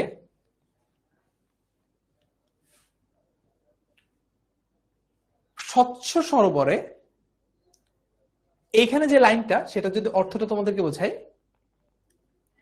এই পুরো যে অর্থটা, এই অর্থটা তোমাদেরকে একটু বোঝাই কবিতার লাইনটা, সেটা হচ্ছে যে এমনকি কয়েকটা এক্সাম্পল এখানে দেওয়া হয়েছে। আমি এক্সাম্পল গুলো একটু বোঝাই, যেহেতু ক্লাসের টাইমটা একটু শর্ট। আমরা পেইড ব্যাচে এই ক্লাসটা দুইটা ক্লাসের মাধ্যমে নেই, বিভীষণের প্রতি মেঘনাদ পার্ট 1, বিভীষণের প্রতি মেঘনাদ পার্ট 2। আজকে যেহেতু আমরা একটা ক্লাসের মধ্যে পুরো কবিতাটা কভার করার চেষ্টা করছি, আমি একটু এই জায়গাটায় দ্রুত আগাবো। সেটা হচ্ছে এখানে কয়েকটা এক্সাম্পল দেয় বিভীষণকে কনভিন্স করার জন্য যে চাচা কামটা কিন্তু আপনি ঠিক করতেছেন না, এটা মেঘনাদ তাকে কনভিন্স করার জন্য পার্টিকুলারলি তিনটে এক্সাম্পল দেয়। এক্সাম্পল নাম্বার 1, যেটা আমরা অলরেডি দেখেছি, যে চাঁদের কথা বলে, যে আপনি দেখছেন যে চাঁদ আকাশ থেকে কখনো মাটিতে নেমে আসছে? দেখছেন কখনো? চাঁদ যদি কখনো আকাশ থেকে মাটিতে নেমে না আসে, তাহলে আপনি কেন আপনার এত উচ্চ বংশের যে গৌরব সেটা বাদ দিয়ে রামের আনুগত্য স্বীকার করছেন বা নিজেকে বলছেন রামের দাস? Example number 1। এক্সাম্পল 2 হচ্ছে, আপনি কখনো দেখেছেন, মেঘনাদ তার চাচা বিভীষণকে বলছে, আপনি কখনো দেখেছেন যে সিংহ, মৃগেন্দ্র কেশরী বলা হচ্ছে, সিংহ মানে বড় বড় কেশর আছে, যে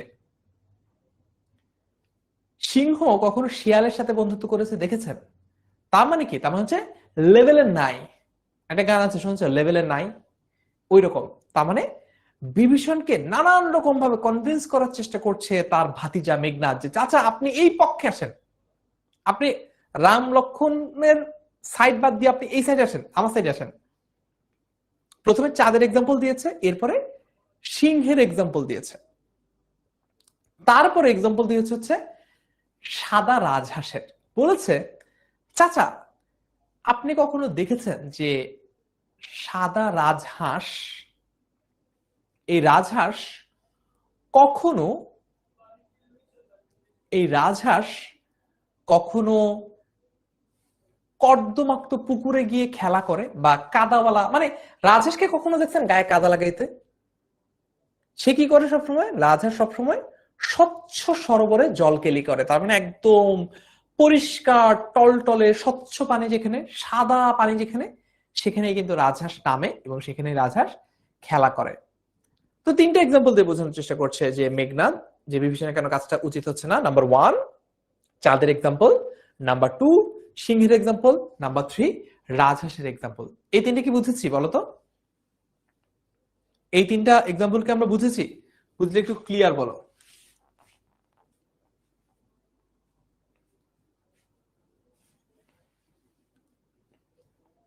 বুঝলে এবার একটু ক্লিয়ার বলো, তারপর আর একটু সামনে আগাবো। আমরা মোটামুটি 8টার মধ্যে পুরো কবিতাটা প্যাক আপ করার ট্রাই করব। বুঝেছি? ক্লিয়ার হলে এবার একটু ক্লিয়ার বলে ফেলো।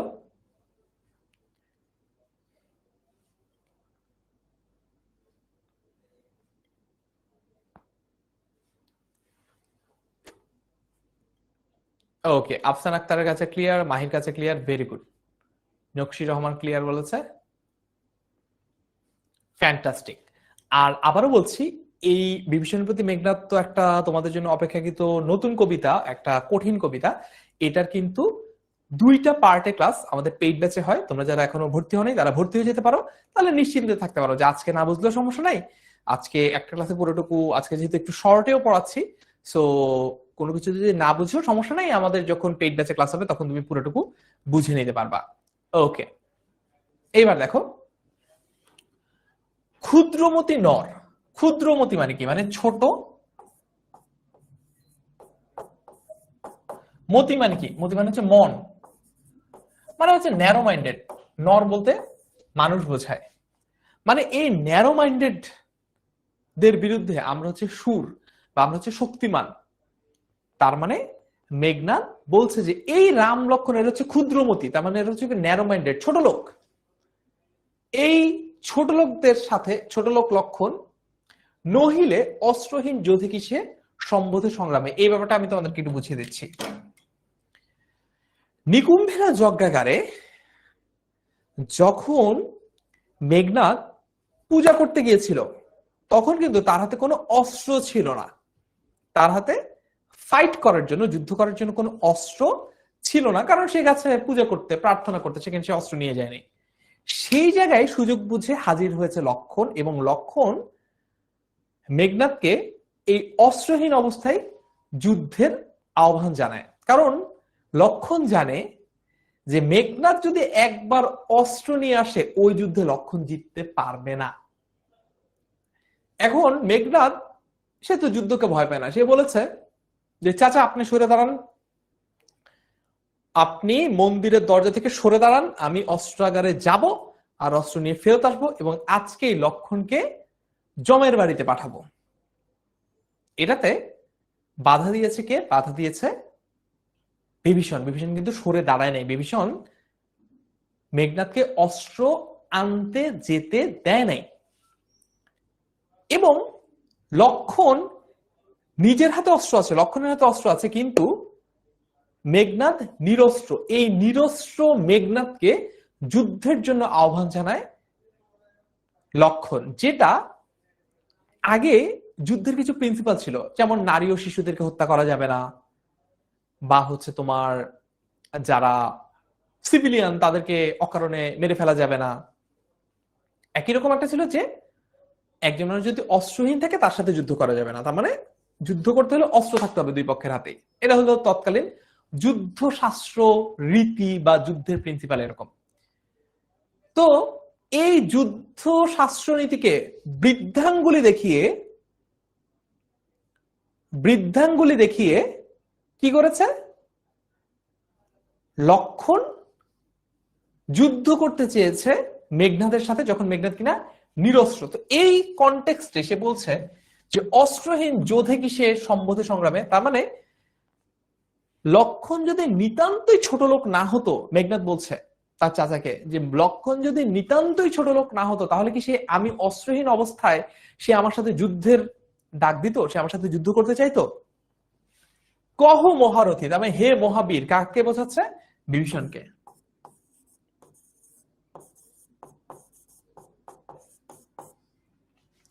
কহ মহারথী, একই মহারথী প্রথা, তার মানে এটা কি কোনো যুদ্ধের নিয়ম হলো? এটা কি কোনো যুদ্ধের নিয়ম হলো? কেমন কথা এটা? আচ্ছা, নাহি শিশু লঙ্কাপুরে, তার মানে আমাদের এই রাক্ষসদের রাজত্বে বা লঙ্কায় এমন কোন শিশু নাই যে এই কথা শুনে হাসবে না। তার মানে এটা তো হাস্যকর একটা কথা যে একজন আরেকজনকে যুদ্ধের আহ্বান জানাচ্ছে অস্ত্র ছাড়া, এটা এত হাস্যকর একটা কথা যে কথাটা শুনে হাসবে না, এরকম কেউ এই লঙ্কায় নাই। তারপর বলছে ছাড়ো পথ, তার মানে পথ ছাড়ো। চাচা বিভীষণকে বলছে, মেঘনাদ তার চাচা বিভীষণকে বলছে যে চাচা পথ ছাড়ো। আসিব ফিরিয়া এখনই, তার মানে আমি এখনই ফিরে আসব। দেখিব আজি, আজকে দেখব কোন দেব বলে বিমুখে সমরে মরে সৌমিত্রী কুমতি। আচ্ছা, তার মানে কোন জাদু শক্তিতে, দেব বলে মানে কি? দেব বলে মানে হচ্ছে কোন জাদুতে, কোন জাদুতে, বিমুখে বলতে বাধা দেয়, কোন জাদু দিয়ে আজকে লক্ষণ আমাকে ঠেকায় আমি এটা দেখে নিব, মেঘনাদ বলছে, চ্যালেঞ্জ করছে। সমরে মরে, সমর বলতে সমর শব্দটার অর্থ হচ্ছে যুদ্ধ, আর মোরে মানে হচ্ছে, মোরে মানে কি?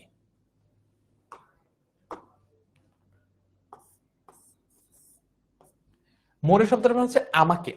সৌমিত্রী, সৌমিত্রী বলতে লক্ষণকে বোঝানো হচ্ছে, অর্থাৎ সুমিত্রার ছেলে। কুমতি বলতে হচ্ছে কুমঞ্জার। মতি মানে কি? মতি মানে হচ্ছে মনোভাব। কুমতি বলতে কাকে বোঝানো হচ্ছে? কুমতি বলতে বোঝানো হচ্ছে কুমতলবজার, কুমতলবী, কুমতলবী, কুমতলবী। বুঝতে পেরেছি? কুমতলবী। ক্লিয়ার? এতটুকু ক্লিয়ার হলে এবার একটু কমেন্টে ক্লিয়ার লিখে ফেলো। ক্লিয়ার হলে এবার একটু কমেন্টে ক্লিয়ার লিখে ফেলো। আচ্ছা,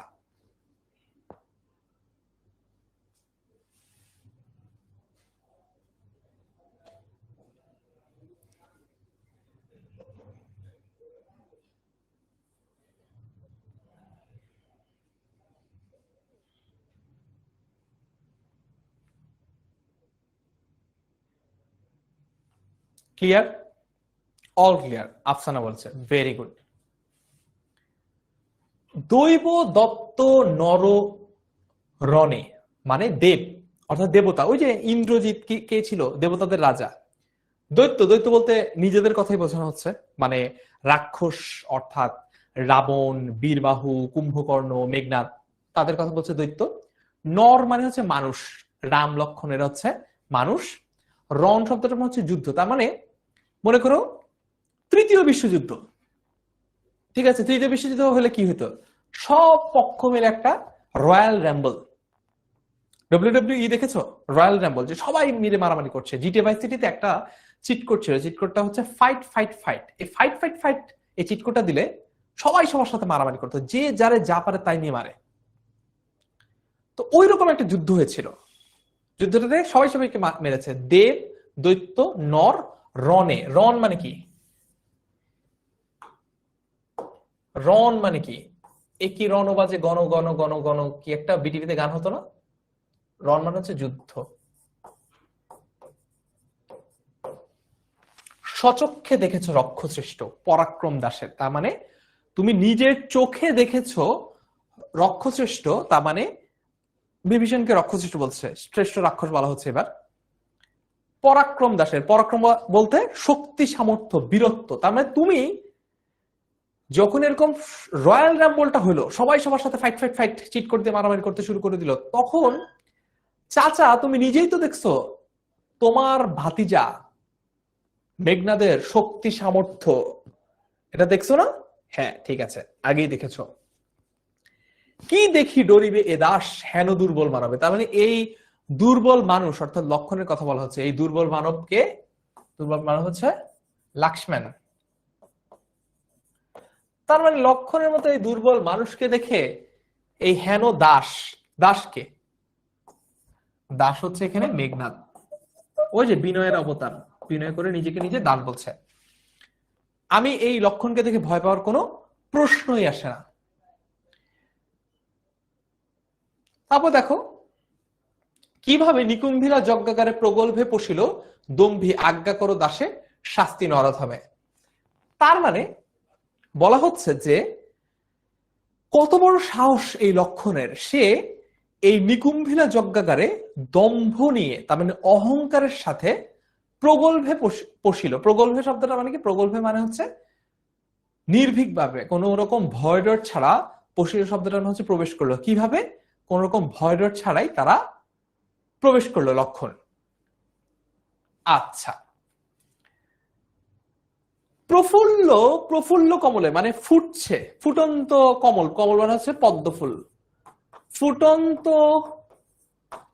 কমলে বা পদ্ম ফুলে কীটবাস, তার মানে একটা সুন্দর ফুলের মধ্যে একটা যদি পোকা, মনে করো সেদিন একটা এক্সাম্পল দিচ্ছিলাম আরেকটা পেইড ব্যাচে, সেটা হচ্ছে যে মনে করো তুমি একটা লিচু খাচ্ছ, খাচ্ছ খাচ্ছ ভালো লাগছে, হঠাৎ দেখলা কেমন যেন টক টক লাগছে, জিহ্বা থেকে হাত নিয়ে দেখলা একটা পোকা, তাহলে তোমার যে অনুভূতিটা হবে ওই মুহূর্তে মেঘনাদের অনুভূতিটা হয়েছে এরকম যে তাদের এই রাজত্বটাকে সে একটা বলছে ফুটন্ত পদ্ম ফুলের মতো, এই ফুটন্ত পদ্ম ফুলে একটা পোকা চলে এসেছে, কীট বাস।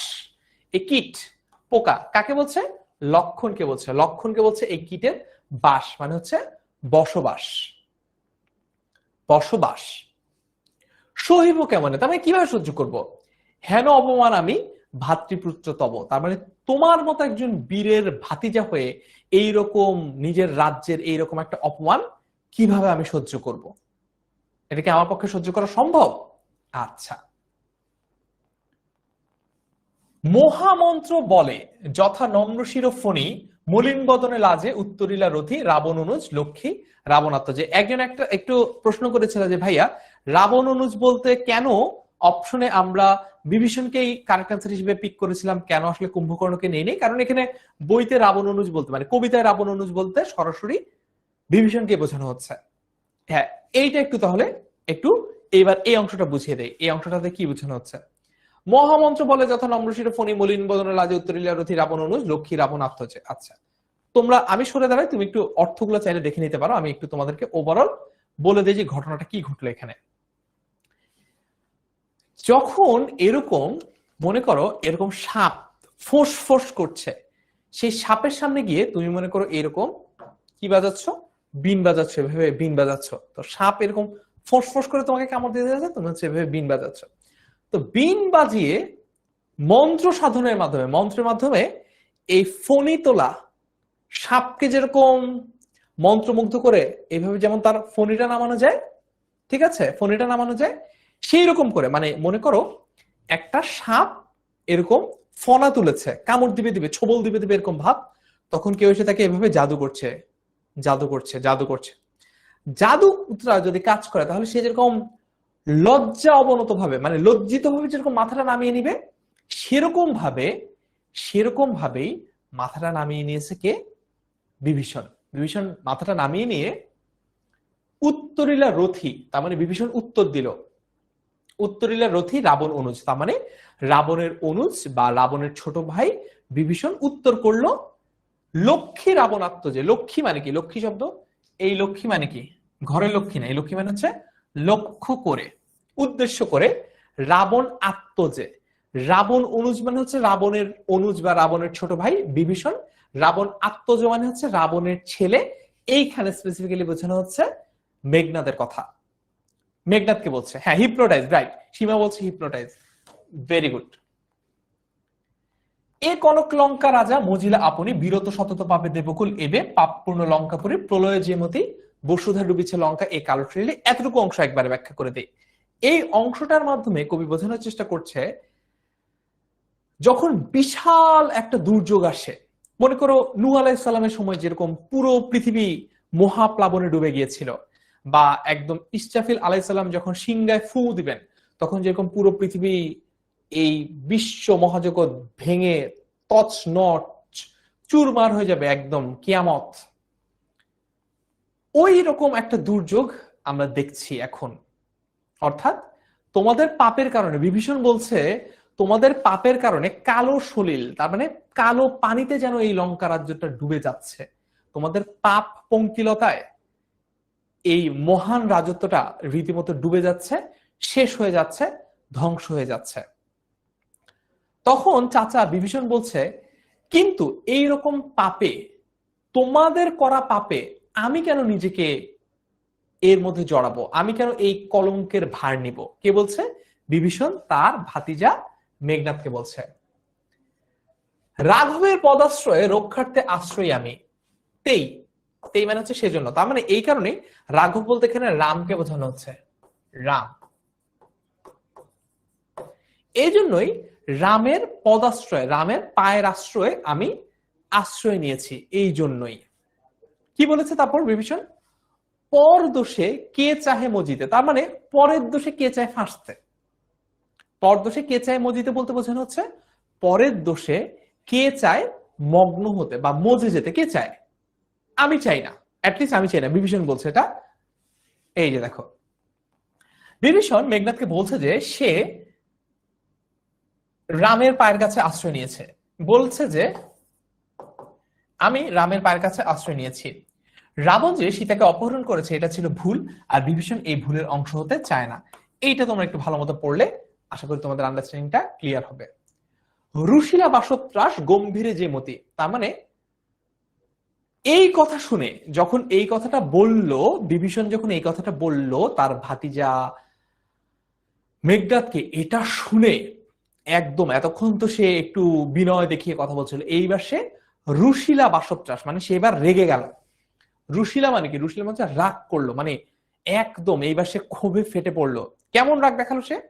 নিশীতে অম্বরে মন্দ্রে জিমুতেন্দ্র কপি কহিলা বীরেন্দ্র বলি ধর্মপদগামী। আমি ব্যাখ্যা করে দিই, সেটা হচ্ছে রাতের বেলায় আশপাশে যখন সব একদম শুনশান নীরব, তখন একটা এরকম শব্দ হলেও যেরকম অনেক দূর থেকে শোনা যায়, চিন্তা করো যদি সেই রকম একটা নীরব নিরিবিলি রাতে মেঘ গর্জন করে, মেঘ ডাকে, তাহলে যেরকম বিশাল আওয়াজ হবে। এই কবিতার এই পর্যায়ে এসে মেঘনাদ কিন্তু চেতে গেছে, চেতে সে ওই রকম মেঘের মতো গর্জন করলো যে এই আজকে খাইছি তোরে। কহিলা বীরেন্দ্র বা বীর বলবান, বলি শব্দটা মানে হচ্ছে বলবান, বলি মানে হচ্ছে বলবান। জব্বারের বলি খেলা শুনেছ? বলি মানে হচ্ছে বলবান, বল আছে যার, সেই হচ্ছে বলি।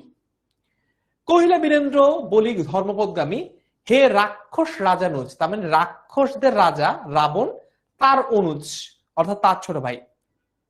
বিভীষণের কথা বলা হচ্ছে। বিখ্যাত জগতে তুমি কোন ধর্মমতে কহদাসে শুনি, জ্ঞাতিত্ব ভ্রাতৃত্ব জাতি এ সকলে দিলা জলাঞ্জলি। শাস্ত্রে বলে গুণবান যদি পরজন, গুণহীন স্বজন তথাপি নির্গুণ স্বজন শ্রেয় পর পর সদা। এই পুরোটুকুর ব্যাখ্যা একবার দিই, তাহলে বুঝতে সুবিধা হবে। এতক্ষণ বীরত্বের কথা আসছিল, মেঘনাদ কত বড় বীর, তারপর হচ্ছে কুম্ভকর্ণ কত বড় বীর, ইম্পর্টেন্টলি বিভীষণ কত বড় বীর, এসব নিয়ে কথাবার্তা হচ্ছে। এইবার আসছে জ্ঞানের প্রশ্ন।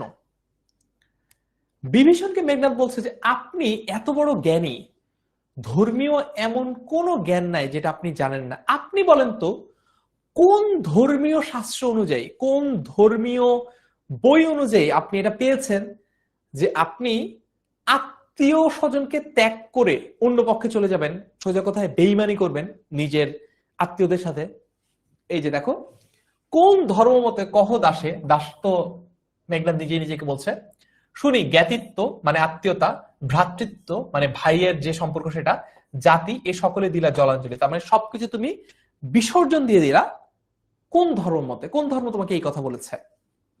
এরপর বলছে, নিজেই বলছে শাস্ত্রে বলে, বরঞ্চ আমাদের ধর্ম বলে, মেঘনাদ বলছে বরঞ্চ শাস্ত্র বলে, গুণবান যদি পরজন, গুণহীন স্বজন তথাপি নির্গুণ স্বজন শ্রেয় পর পর পরতা। তার মানে একটু যদি ব্যাখ্যা করে দিই, তাদের শাস্ত্র, তাদের ধর্ম গ্রন্থ তাদেরকে বলছে যদি এমন হয় যে যেই বেচারার গুণ নাই, দুইজনের মধ্যে তুলনা, একজনের হচ্ছে গুণ নাই কিন্তু সে আমার স্বজন, আরেকজনের হচ্ছে গুণ আছে কিন্তু সে আমার স্বজন না, সে আমার আত্মীয় না, তারপরও আই শুড অলওয়েজ প্রেফার যে আমার আত্মীয়, নির্গুণ আত্মীয়।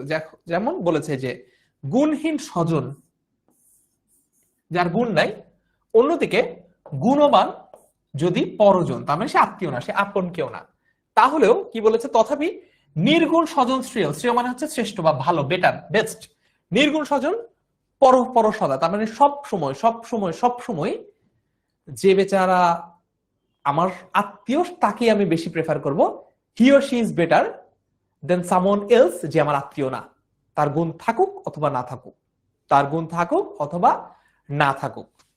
ওকে, এই শিক্ষা হে রক্ষবর কোথায় শিখিলে, কিন্তু বৃথা গঞ্জিত মা হেন সহবাসে হে পিতৃব্য বর্বরতা কেন শিখিবে। তার মানে তুমি যাদের সাথে থাকো, রাম লক্ষণ, মেঘনাদ বলছে যে তুমি যে ছোট লোকদের সাথে থাকো তুমি তো ওই ছোট লোকদের মতো আচরণ করবে, তাহলে তোমাকে হুদায় যদি তোমারে বকা দিয়ে কি লাভ। হে পিতৃব্য বর্বরতা কেন শিখিবে, তার মানে সভ্যতা এই শব্দটার বিপরীত শব্দ হচ্ছে বর্বরতা, এই বর্বরতা তুমি কেন শিখবা না, তুমি যাদের সাথে চলো তুমি তাদের মতো আচরণ করবা। গতি যার নিঃসহ নিচ্ছে দুর্মতি, তার মানে গতি যার নিঃসহ মানে কি, এটা কিন্তু একদম কবিতার লাস্ট টাইম দেখেছো, আমরা কিন্তু 1.5 ঘন্টার মধ্যে কবিতাটা মোটামুটি মোটা দাগে কমপ্লিট করে ফেলছি। হ্যাঁ, ছোটখাটো টুকিটাকি খুঁটিনাটি আরো অনেক কিছু বাকি আছে, যেটার জন্যই তো আলটিমেটলি আমাদের পেইড ব্যাচ, যেখানে আমরা এই কবিতাটা একটু ধীরে সুস্থে সময় নিয়ে 2টা ক্লাসে কমপ্লিট করব। তো লাস্ট লাইনটা এক্সপ্লেন করি।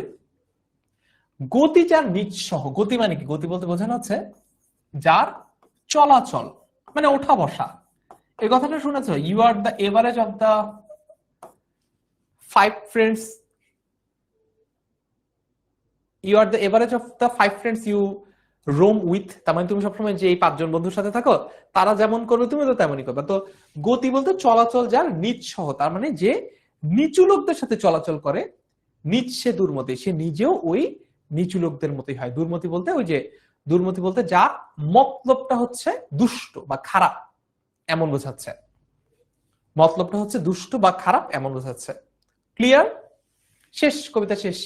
গতি যার নিঃসহ নিচ্ছে দুর্মতি, বুঝেছি? ওকে, সো আজকের ক্লাসে কেমন লাগলো তোমরা লিখে জানাবা। কোথায় তোমরা লিখে জানাবা আজকের ক্লাসে কেমন লাগলো, সেটা হচ্ছে এইচএসসি 27 স্টার স্টুডেন্টস 10 এমএস এই গ্রুপটাতে। ওকে,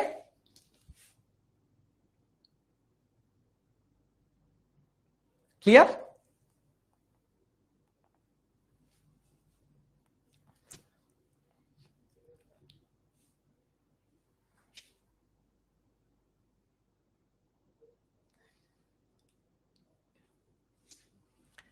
ঠিক আছে, সো একটা প্রশ্ন দেই, বিভীষণের প্রতি মেঘনাদ কবিতাটি কোন ছন্দে লেখা? 11 নম্বর, দেখি পারি কিনা।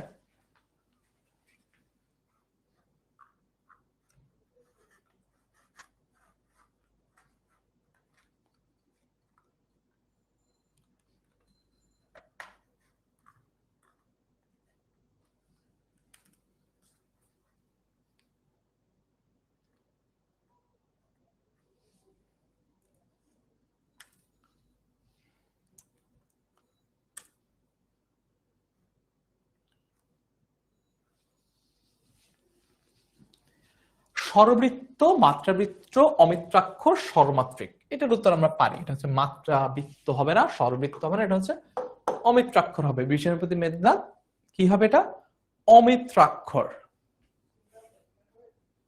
হ্যাঁ, হুমায়ুন একটা ভালো কথা বলছে, এত পোল পোল করছো কেন, তোমরা কি পোল ড্যান্সার? ঠিক বলেছো, কারেক্ট অ্যান্সার হবে হচ্ছে সি, অমিত্রাক্ষর। দেখি ফার্স্ট সেকেন্ড থার্ড কারা হলো।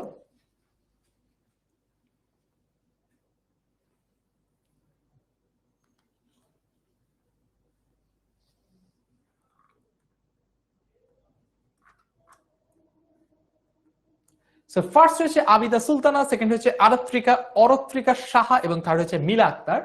আজকের দিনে লাস্ট পোল দেই আমি 12 নম্বর। 12টা পোল দিয়েছি, তারপরে তোমরা পোল পোল করছো। এত কঠিন একটা কবিতা, বুঝছো কবিতাটা কিছু না, খালি পোল পোল বলে নাচছো? Last poll of tonight.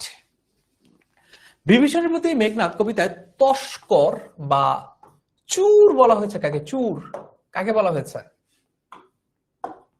Ram, লক্ষণ, বিভীষণ, বাসব। বাসবকে কিছু বলে নাই, বিভীষণকে বলে নাই, সে তো চাচা, চাচাকে সম্মানই দিয়েছে, চাচার সাথে আসলে গালাগালিও করে নেই। রামকে অথবা লক্ষণকে হবে, বলো তো কোনটা? 12 রামকে অথবা লক্ষণকে কি হবে? কারেক্ট অ্যান্সার কি হবে? রামের ব্যাপারে কিন্তু আসলে এখানে তেমন একটা কথা নেই, মানে রামকে তো সরাসরি কিছু বলেনি, তাহলে এটা তস্কর কাকে বলা হয়েছে? তস্কর বলা হচ্ছে লক্ষণকে। আমরা কি শাহরুখ খান, সুনীল শেঠি, তারপর হচ্ছে সুস্মিতা সেনের ওই সিনেমাটা দেখেছি ম্যাহুনা। ম্যাহুনাতে কিন্তু একজন থাকে রাম, মেজর রাম, ঠিক আছে, শাহরুখ খান। আরেকজন থেকে তার সৎ ভাই লাক্সম্যান, ঠিক আছে, এই যে চুলটা খালি এমন করে স্টাইল করে, পড়ালেখার ধার ধার না, লাক্সম্যান। তো এইটা, এই তস্কর কাকে বলা হচ্ছে, চোর কাকে বলা হচ্ছে? ওই লাকি বা লাক্সম্যানকে বলা হয়েছে, রাইট? লাক্সম্যান, লক্ষণ। কারেক্ট আনসার হচ্ছে লক্ষণ। বিভীষণ কেন বললো তোমরা? বিভীষণ চোর, এই চোর চন্ডাল এগুলো কখনোই কিন্তু এই কবিতায় চাচাকে কখনোই কিন্তু মেঘনাদ এসব বলে গালাগালি দেয়নি, বলেছেই তো নাহি গঞ্জিত মা, কারণ তুমি গুরুজন। ফার্স্ট হয়েছে তানভীর, সেকেন্ড হয়েছে আফসানা আক্তার এবং থার্ড হয়েছে জেম আলম। কংগ্রেচুলেশন তোমাদের তিনজনকেই এবং বাকি সবাইকেও যারা যারা সঠিক উত্তর দিয়েছো। আজকের ক্লাসে আমরা খুব সহজে শিখে নিলাম কিভাবে বিভীষণের প্রতি মেঘনাদটা বুঝতে হয়। আরো বিস্তারিত বোঝার জন্য আমাদের পেইড ব্যাচ রয়েছে, সেটা একটু তোমাদেরকে দেখাই দেই। আর ক্লাসের স্লাইডটা যারা আজকের ক্লাসের রিভিউ দিও তাদেরকে আমি ইনবক্সে পাঠিয়ে দিব। সো যেটা করবা, তোমরা 10 মিনিট স্কুলের ওয়েবসাইটে চলে যাবা কোর্সে ভর্তি হওয়ার জন্য। তো 10 মিনিট স্কুলের ওয়েবসাইটে চলে গেলে এখানে তুমি যেই ব্যাচে দিই সেই ব্যাচে সবকিছু দেখাবে, সমস্যা নাই। তারপরে হচ্ছে তুমি মনে করো হচ্ছে ক্লাস 6 to 12 এই বাটনটাতে ক্লিক করবা। তারপর হচ্ছে এইচএসসি তে চলে যাবা। এইচএসসি তে চলে গেলে তুমি হচ্ছে এই যে নিচে যাবা, ঠিক আছে, নিচে যাও, এখানে সবগুলো সাবজেক্ট দেওয়া আছে। বাংলাটা খুঁজে বের করি, HSC 27 online batch Bangla. So এইটাতে বিস্তারিত দেখো, এটাতে ক্লিক করলাম। এইখানে দেখো সবকিছু ডিটেলস দেওয়া আছে, কে কে ক্লাস নিচ্ছে, তোমাদের ফারহান ভাইয়া, ফারসিন ভাইয়া, বিকন ভাইয়া ক্লাস নিচ্ছে এখানে। তারপর আমাদের ফ্রি যে ফেসবুক গ্রুপটা রয়েছে সেটার কথা বলা আছে। ওকে ফাইন, সব ডিটেলস গুলো পেয়ে যাবা, রুটিনও এখানে পেয়ে যাবা। তারপরে ফাইনালি তুমি এখানে কোর্সটা দেখতে পাচ্ছ। কোর্সটা কিনুন বাটনে ক্লিক করো। তারপর হচ্ছে বই সহ কিনতে চাইলে এই প্লাস বাটনটাতে ক্লিক করবা, তাহলে বই সহ তুমি কিনতে পারবা। আর যদি বই ছাড়া কিনতে চাও এই ডিলিট বাটনটাতে ক্লিক করবা। তারপরে এখানে অপশনে আছে এগিয়ে যান, এই বাটনটাতে ক্লিক করলাম, এগিয়ে জানে ক্লিক করলাম। তারপরে এখানে একটা প্রোমো কোড যোগ করতে হবে। প্রোমো কোডটা জন্য আমাকে ইনবক্সে নক দিও, অথবা তোমাদের ফারসিন ভাইয়া বা বিকন ভাইয়াকে নক দিতে পারো প্রোমো কোডের জন্য, তাহলে আমরা তোমাদেরকে প্রোমো কোডটা দিয়ে দেবো। প্রোমো কোড দিলেই তোমরা ডিসকাউন্টে এই কোর্সটাতে ভর্তি হয়ে যেতে পারো এবং পেইড ব্যাচে আরো বিস্তারিতভাবে, আরো চমৎকার ভাবে এই ক্লাসটা বা এই টপিকটা কভার করতে পারো। দেখা হবে পেইড ব্যাচের ক্লাসে এরপরে। সে পর্যন্ত ভালো থেকো, সুস্থ থেকো। আসসালামু আলাইকুম, আল্লাহ হাফেজ সবাইকে।